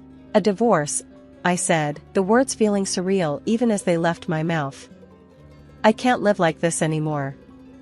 being belittled, feeling trapped. I want more from life, and if that means without you, then so be it. The silence that followed was deafening. Alex stood there, staring at me as if seeing me for the first time. The man who had left in a huff at the party was now the one in shock, unsure of what to do next. After deciding to divorce Alex, I braced myself for a storm, but nothing could have prepared me for the hurricane that ensued. The divorce was messy, to say the least. Alex turned it into a battlefield, contesting every single detail. He didn't want to part with a penny, especially when it came to alimony for Emma, our daughter. He even tried to keep most of our shared assets, leaving me to fight tooth and nail for what was rightfully half mine. The whole debacle wasn't just confined to family and close friends, it spilled over into Alex's professional life. His colleagues and even his boss caught wind of his less-than-stellar behavior during our divorce. The man who prided himself on his impeccable reputation at work saw it tarnished. Before long, whispers of his pettiness and vindictiveness led to his demotion. It was a steep fall from grace for someone who had always put his career above everything else. In the midst of this turmoil, an unexpected ally emerged, Alex's boss's wife. She fulfilled her promise and organized my first personal exhibition. It was an opportunity one never dreamed of, a silver lining in the dark cloud that had loomed over my life. With her guidance and support, my paintings found an audience. People were drawn to my work, seeing stories and emotions in my brush strokes. I held several solo exhibitions, each more successful than the last. My paintings began to sell, not just to friends and acquaintances, but to strangers who felt a connection to my art. The money I earned from my paintings allowed Emma and me to move into a nice apartment, a place we could call our own. It was a fresh start, a chance to rebuild our lives on our terms. Looking back, I never imagined my life taking such a turn. The pain of the divorce and the ugliness that came with it seemed insurmountable at the time. But through it all, I discovered my strength, my passion, and my ability to stand on my own. As I sit in our new living room, surrounded by canvases and paint, I can't help but feel optimistic about the future. For the first time in a long time, I'm excited about what lies ahead. Emma, now thriving in a happier, healthier environment, is my constant reminder that we made it through the storm. Hey, I'm Kate. My story ain't like the ones you're used to. It's a bit rough around the edges, kinda like me, I guess. See, I was 5 when my dad decided he'd had enough. Just up and left one day. My mom, Clara, well, she didn't take it too well. Can't say I blame her, but I sure as hell got the short end of the stick. Kate, do your damn chores. Clara's voice would cut through the silence of our small, cluttered house like a knife. She had this way of making me feel like I was nothing but a burden. I'm doing them, Mom. I'd shoot back, trying to keep my voice steady. I learned early on that talking back only made things worse, but sometimes I couldn't help myself. She'd just scoff, muttering something about me being just as useless as my dad. That stung. I didn't even remember him that well, but according to Clara, I was his spitting image, a constant, living reminder of the man who left us. Most days, she'd be out, trying to scrape together a life for us, or that's what she claimed. I spent a lot of nights alone, or worse, with her friends who barely tolerated my presence. Keep an eye on Kate, she'd say, as if I was some pet she couldn't be bothered to care for. The few times she was home, affection was in short supply. A head pat here, a distracted there as I tried to tell her about my day. It was like talking to a wall. One evening, I tried to hug her. I just wanted to feel like her daughter, you know? She stiffened up and pushed me away. What do you want now? She snapped, eyeing me like I'd asked for the moon. Nothing, I mumbled, stepping back. I learned to stop asking for hugs after that. School wasn't much better. I was the quiet kid, the one with the hand-me-down clothes, and the absent mom at every parent-teacher meeting. Why's your mom never here, Kate? The other kids would ask. What was I supposed to say? That she didn't care? One day, Clara came home in a foul mood, worse than usual. She'd had a fight with one of her friends, the kind that was supposed to watch me, but just let me fend for myself. "Why can't you be more like other kids, Kate? Look at you, sitting there with your stupid books. You're just like your father, a complete waste of space." I bit my lip, holding back tears. Arguing would only make it worse. "Sorry, Mom," was all I could say, even though I didn't understand what I was apologizing for. That night, I lay in bed, listening to the silence of the house. It was overwhelming, the feeling of being so unloved, so unwanted. I promised myself that one day, things would be different. I wouldn't end up bitter and alone like Clara. I didn't know how I'd make it happen, but I had to believe there was more to life than this. Then Mark came along. Mom married him in a whirlwind, and suddenly, we were a family again. But when Lily was born, it was as if I became invisible, a ghost wandering the halls of a house that no longer felt like home. "Kate, look at your sister. Why can't you be more like her?" Mom would often say, her gaze fixed on Lily with a warmth I hadn't seen in years. I tried to remember the last time she'd looked at me like that, but came up empty. I shrugged, attempting to ignore the sting of her words. "What do you mean, Mom?" She sighed, a sound of frustration and disappointment. "Lily's so put together, so delicate. And you? You're always in those baggy clothes, hiding who knows what. You could be pretty if you tried." Mark would sometimes interject, a gentle mediator in our stormy household. "Clara, Kate's fine the way she is. She's smart, kind." But Mom would cut him off, her voice cold. "I'm talking to my daughter, Mark. Stay out of this." The divide between Lily and me grew as she embraced her role as the cherished child. She knew she was the favorite and used it to her advantage, sabotaging me with a smile on her face. "Mom, Kate won't share her makeup with me," Lily would lie, knowing full well I had barely enough for myself. "I bought that for both of you," Mom would snap at me, without bothering to check the truth. "Why do you always have to be so selfish?" But I'd start, only to be silenced by a look. Mark, bless his heart, tried to make peace, but his efforts were often in vain. One evening, as I helped Lily with her homework, she deliberately knocked her glass of juice over my papers. "Oops," she said, not a hint of remorse in her voice. "Lily, apologize to your sister," Mark said firmly, witnessing the scene. Lily pouted, turning her manipulation skills on. "I didn't mean to, Daddy." "I'm sorry, Kate," she lied, her apology as empty as her gaze. Mom walked in at the tail end, her eyes darting between us. Without missing a beat, she sided with Lily. "Kate, can't you see she's sorry? Stop making a scene and clean this up." Frustration boiling within me, I cleaned up the mess, the injustice of it all burning in my chest. It was always the same, Lily's word against mine, and I was always the villain in Mom's eyes. One day, feeling a mix of desperation and longing for a connection, I called Mark Dad in a moment of vulnerability. It slipped out, natural as breathing, but the fallout was immediate and harsh. Mom's face twisted into a mask of fury. "How dare you? You have a father, Kate, and Mark is not him. You're just trying to replace him because he didn't want you." Her words were like a physical blow, knocking the air from my lungs. Mark looked stricken, caught between his wife and stepdaughter, a silent witness to my humiliation. My voice broke, the hurt too deep for tears. I thought. What? That you could just pretend everything's okay? That you could make us a perfect little family? Mom's voice was venomous, each word a pointed dagger aimed straight at my heart. In the end, I retreated to my room, the sound of Lily's laughter echoing behind me. I was the outsider, the unwanted, living in a house divided by favoritism and silent battles.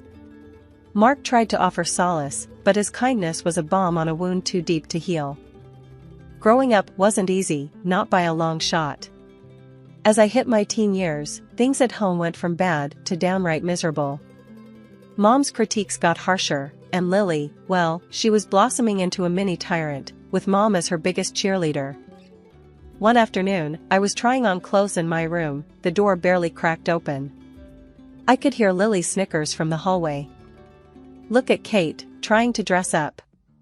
Like putting lipstick on a pig," she jeered, not even bothering to lower her voice.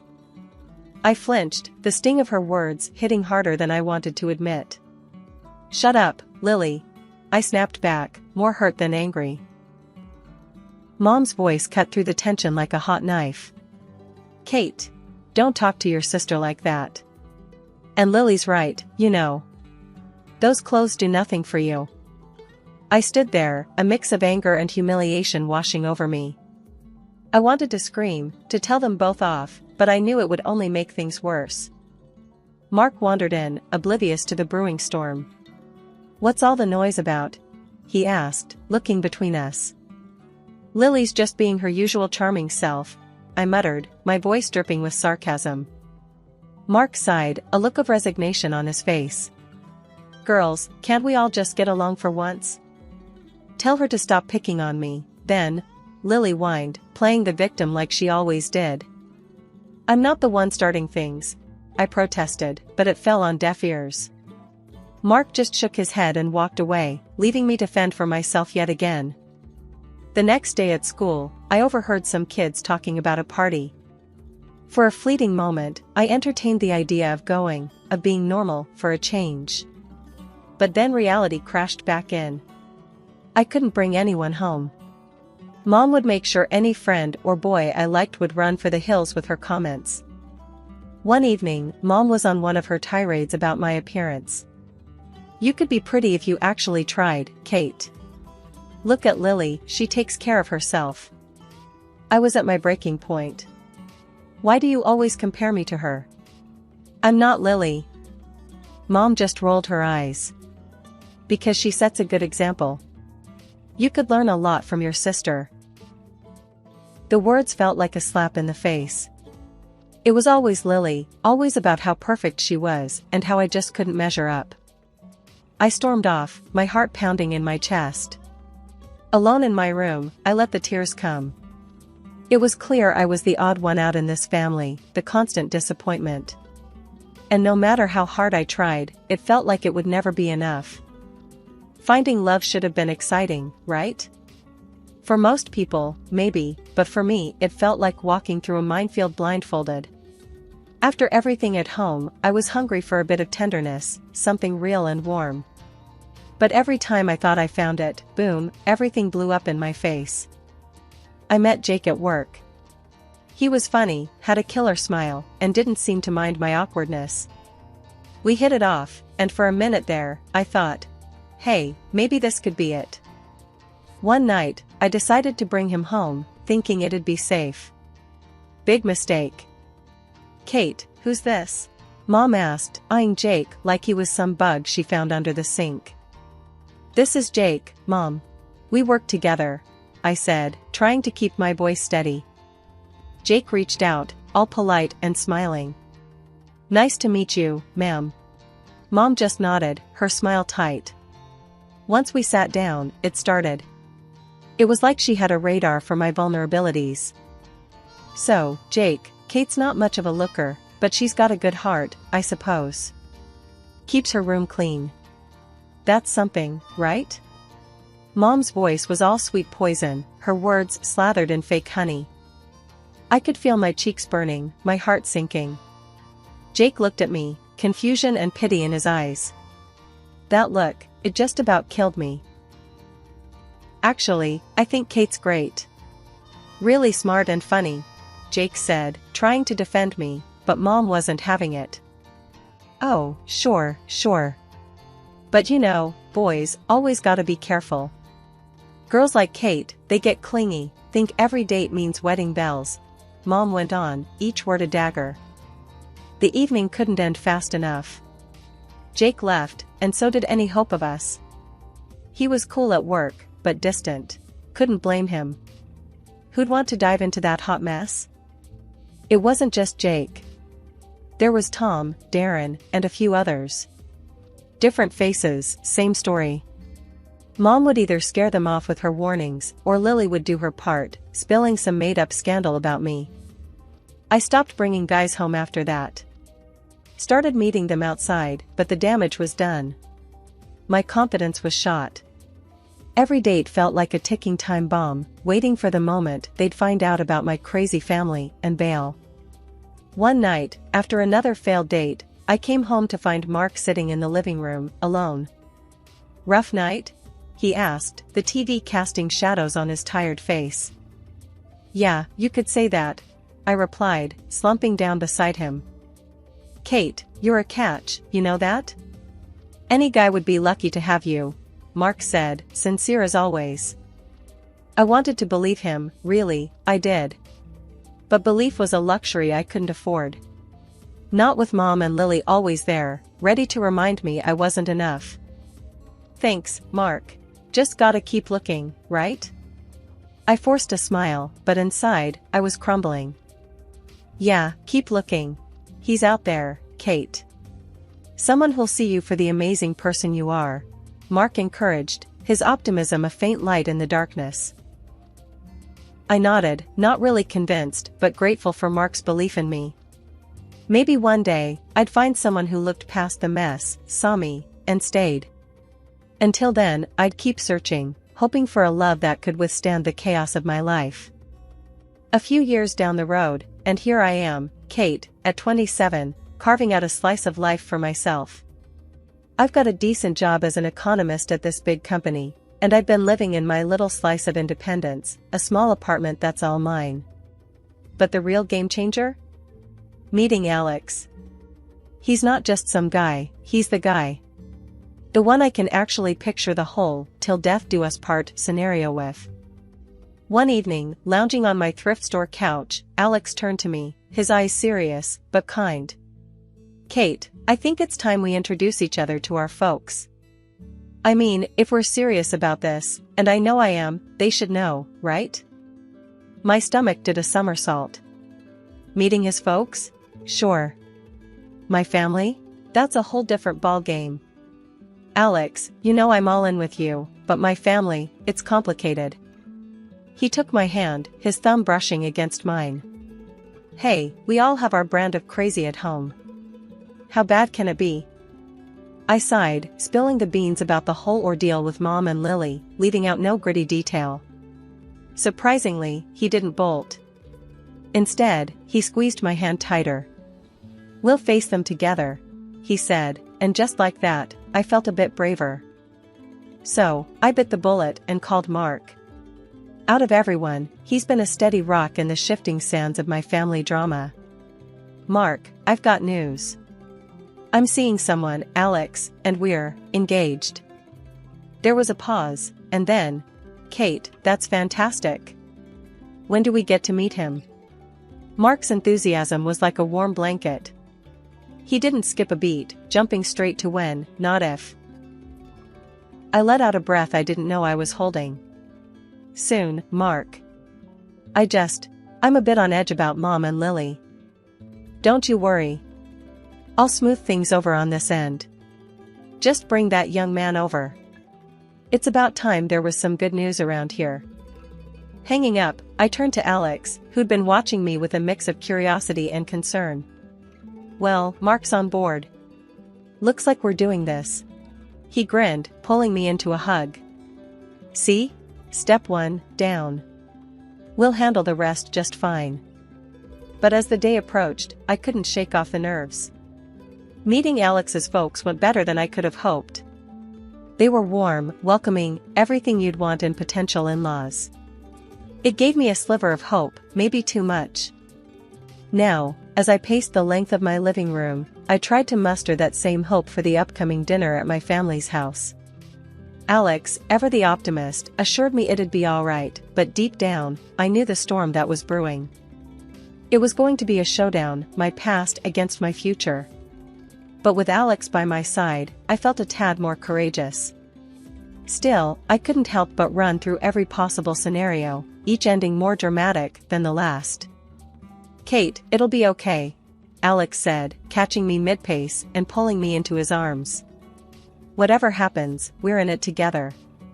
The air was thick as Alex and I approached my mom's house, both of us bracing for what was coming.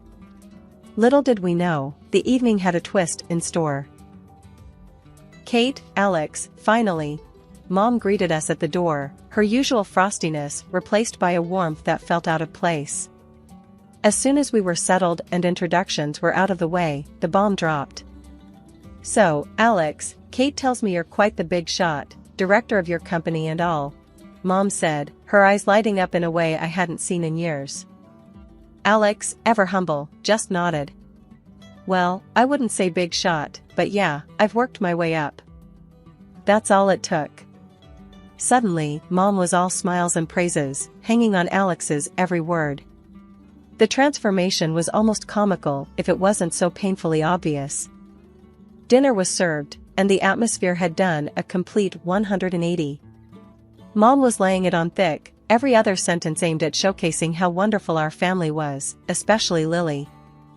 "Lily's just been accepted into the honors program at school," Mom boasted, shooting a look at Alex as if to say, "See, we're a family of achievers." Lily ate up the attention, adding her own embellishments. "Yeah, I've always been top of my class. I guess it runs in the family." I couldn't help but roll my eyes. Alex gave my hand a squeeze under the table, a silent show of solidarity. Mark, bless him, tried to keep things balanced, mentioning some of my achievements, but Mom steamrolled over him, redirecting the conversation back to Lily and, whenever possible, Alex's impressive career. As the night wore on, Mom's tactics became even more transparent. She was laying the groundwork, trying to cement a bond with Alex, presumably to ensure her place in what she saw as our newfound fortune. "Alex, you must come from a very driven family. It's so important, don't you think, to instill those values in our children?" Mom said, her gaze flitting between Alex and Lily. Alex, to his credit, handled it with grace. "Absolutely. Hard work and integrity go a long way," he replied, deliberately including me in the conversation with a look. As we made our excuses to leave, Mom was all but hanging off Alex, insisting we visit more often. "You must come for dinner again soon, Alex. It's been such a pleasure," she gushed, practically ignoring me as we said our goodbyes. Once in the car, Alex let out a low whistle. "Wow, that was something else. Your mom really knows how to lay it on thick." I sighed, leaning back in my seat. "Yeah, sorry about that. Well, she sees what she wants to see." Alex took my hand, giving it a reassuring squeeze. "Hey, we're in this together, remember? No amount of schmoozing from your mom can change that." The day after the dinner, I was still reeling from Mom's performance when my phone buzzed. It was Alex, and he sounded weird, like he was trying to stay calm but was struggling. "Kate, you're not gonna believe this. Your mom, she called me." Alex started, his voice tight. I froze. "Called you? How did she even get your number?" He sighed. "Found it on some work documents you left at their place, I guess. But listen, what she said, it's insane." My heart sank. "What did she say, Alex?" "She asked me to leave you. To marry Lily instead," he blurted out, and I could almost hear his disbelief through the phone. I felt like I'd been punched in the gut. "She what?" The words felt surreal, like we were talking about someone else's life, not ours. "Yeah, I know. It's messed up. But Kate, I have an idea. We can expose her, show everyone what she's really like," Alex said, a determined edge to his voice. Fast forward, and I'm sitting in a cafe, wig and sunglasses on, heart pounding as I watch Alex and my mom at a nearby table. The conversation flows, with my mom laying out her absurd proposal like she's negotiating a business deal, unaware of the dictaphone hidden in Alex's jacket. As the meeting wraps up, my mom leaves the cafe, all smiles and confidence. I watch her go, shaking my head. This was a woman I no longer recognized, a stranger wearing my mother's face. Alex joined me, his face a mix of concern and anger. "You okay, Kate?" I looked up at him, my decision clear. "Yeah, I'm okay. Let's go home." We have a wedding to plan. The day had come for truths to be laid bare, for masks to fall off, revealing the raw reality underneath. I walked into my parents' house, not as the Kate they thought they could manipulate, but as someone who had seen through their deceit. As I stepped in, my mom greeted me with a smug smile, one that made my stomach churn. "Well, look who decided to show up. Too bad Alex won't be joining us anymore, right? He's chosen Lily over you," she gloated, her voice dripping with false pity. Mark, standing beside her, looked confused, his eyes shifting between Mom, Lily, and me. "What's going on here?" he asked, his voice heavy with concern. I didn't respond immediately. Instead, I locked eyes with Alex, who had followed me in. We shared a silent nod, a mutual agreement that it was time to end this charade. "Actually, Mom, Alex is here," I said, stepping aside to reveal him. Mom's face faltered, her confidence slipping for a moment before she masked it with indifference. The room was heavy with anticipation as Alex hit play on the recorder. My heart was racing, knowing the weight of what was about to be heard. As my mother's voice filled the room, you could feel the atmosphere shift. "I never loved Kate," her voice echoed, each word a dagger. "And Mark, I married him for his money, nothing more." The recording stopped, but its impact lingered, heavy and suffocating. The silence that followed was broken only by the sound of my stepfather's voice, strained and full of hurt. I can't believe this," Mark finally spoke, his voice barely above a whisper but carrying a storm of emotions. His gaze shifted from the recorder to my mother, seeking some denial, some sign of remorse. But there was none. Mark stood up, his decision clear in his hardened gaze. "That's it. I'm done. I want a divorce," he declared, his voice stronger now, resolved. "You need to leave the house." The fallout was immediate. Accusations flew, tears were shed, and the fabric of our family was irreparably torn. My mother and Lily, united in their scheme, were now facing the consequences of their actions, isolated by their own greed and deceit. As for me, standing there amidst the chaos, I felt a strange sense of peace. The truth, as painful as it was, had set me free from the web of lies that had ensnared our lives for too long. In the weeks that followed, I focused on rebuilding, on planning a future with Alex, one based on trust and love. We got married in a small, intimate ceremony, surrounded by friends and those who truly cared for us. Mark was there, his presence a symbol of the family ties that still held, despite everything. Mom and Lily? I made the difficult decision to cut ties. It wasn't easy, but it was necessary for my peace of mind, for my happiness. As Alex and I stood together, hand in hand, I realized that this was just the beginning. A new chapter, free from the shadows of the past, ready to face whatever came our way, together.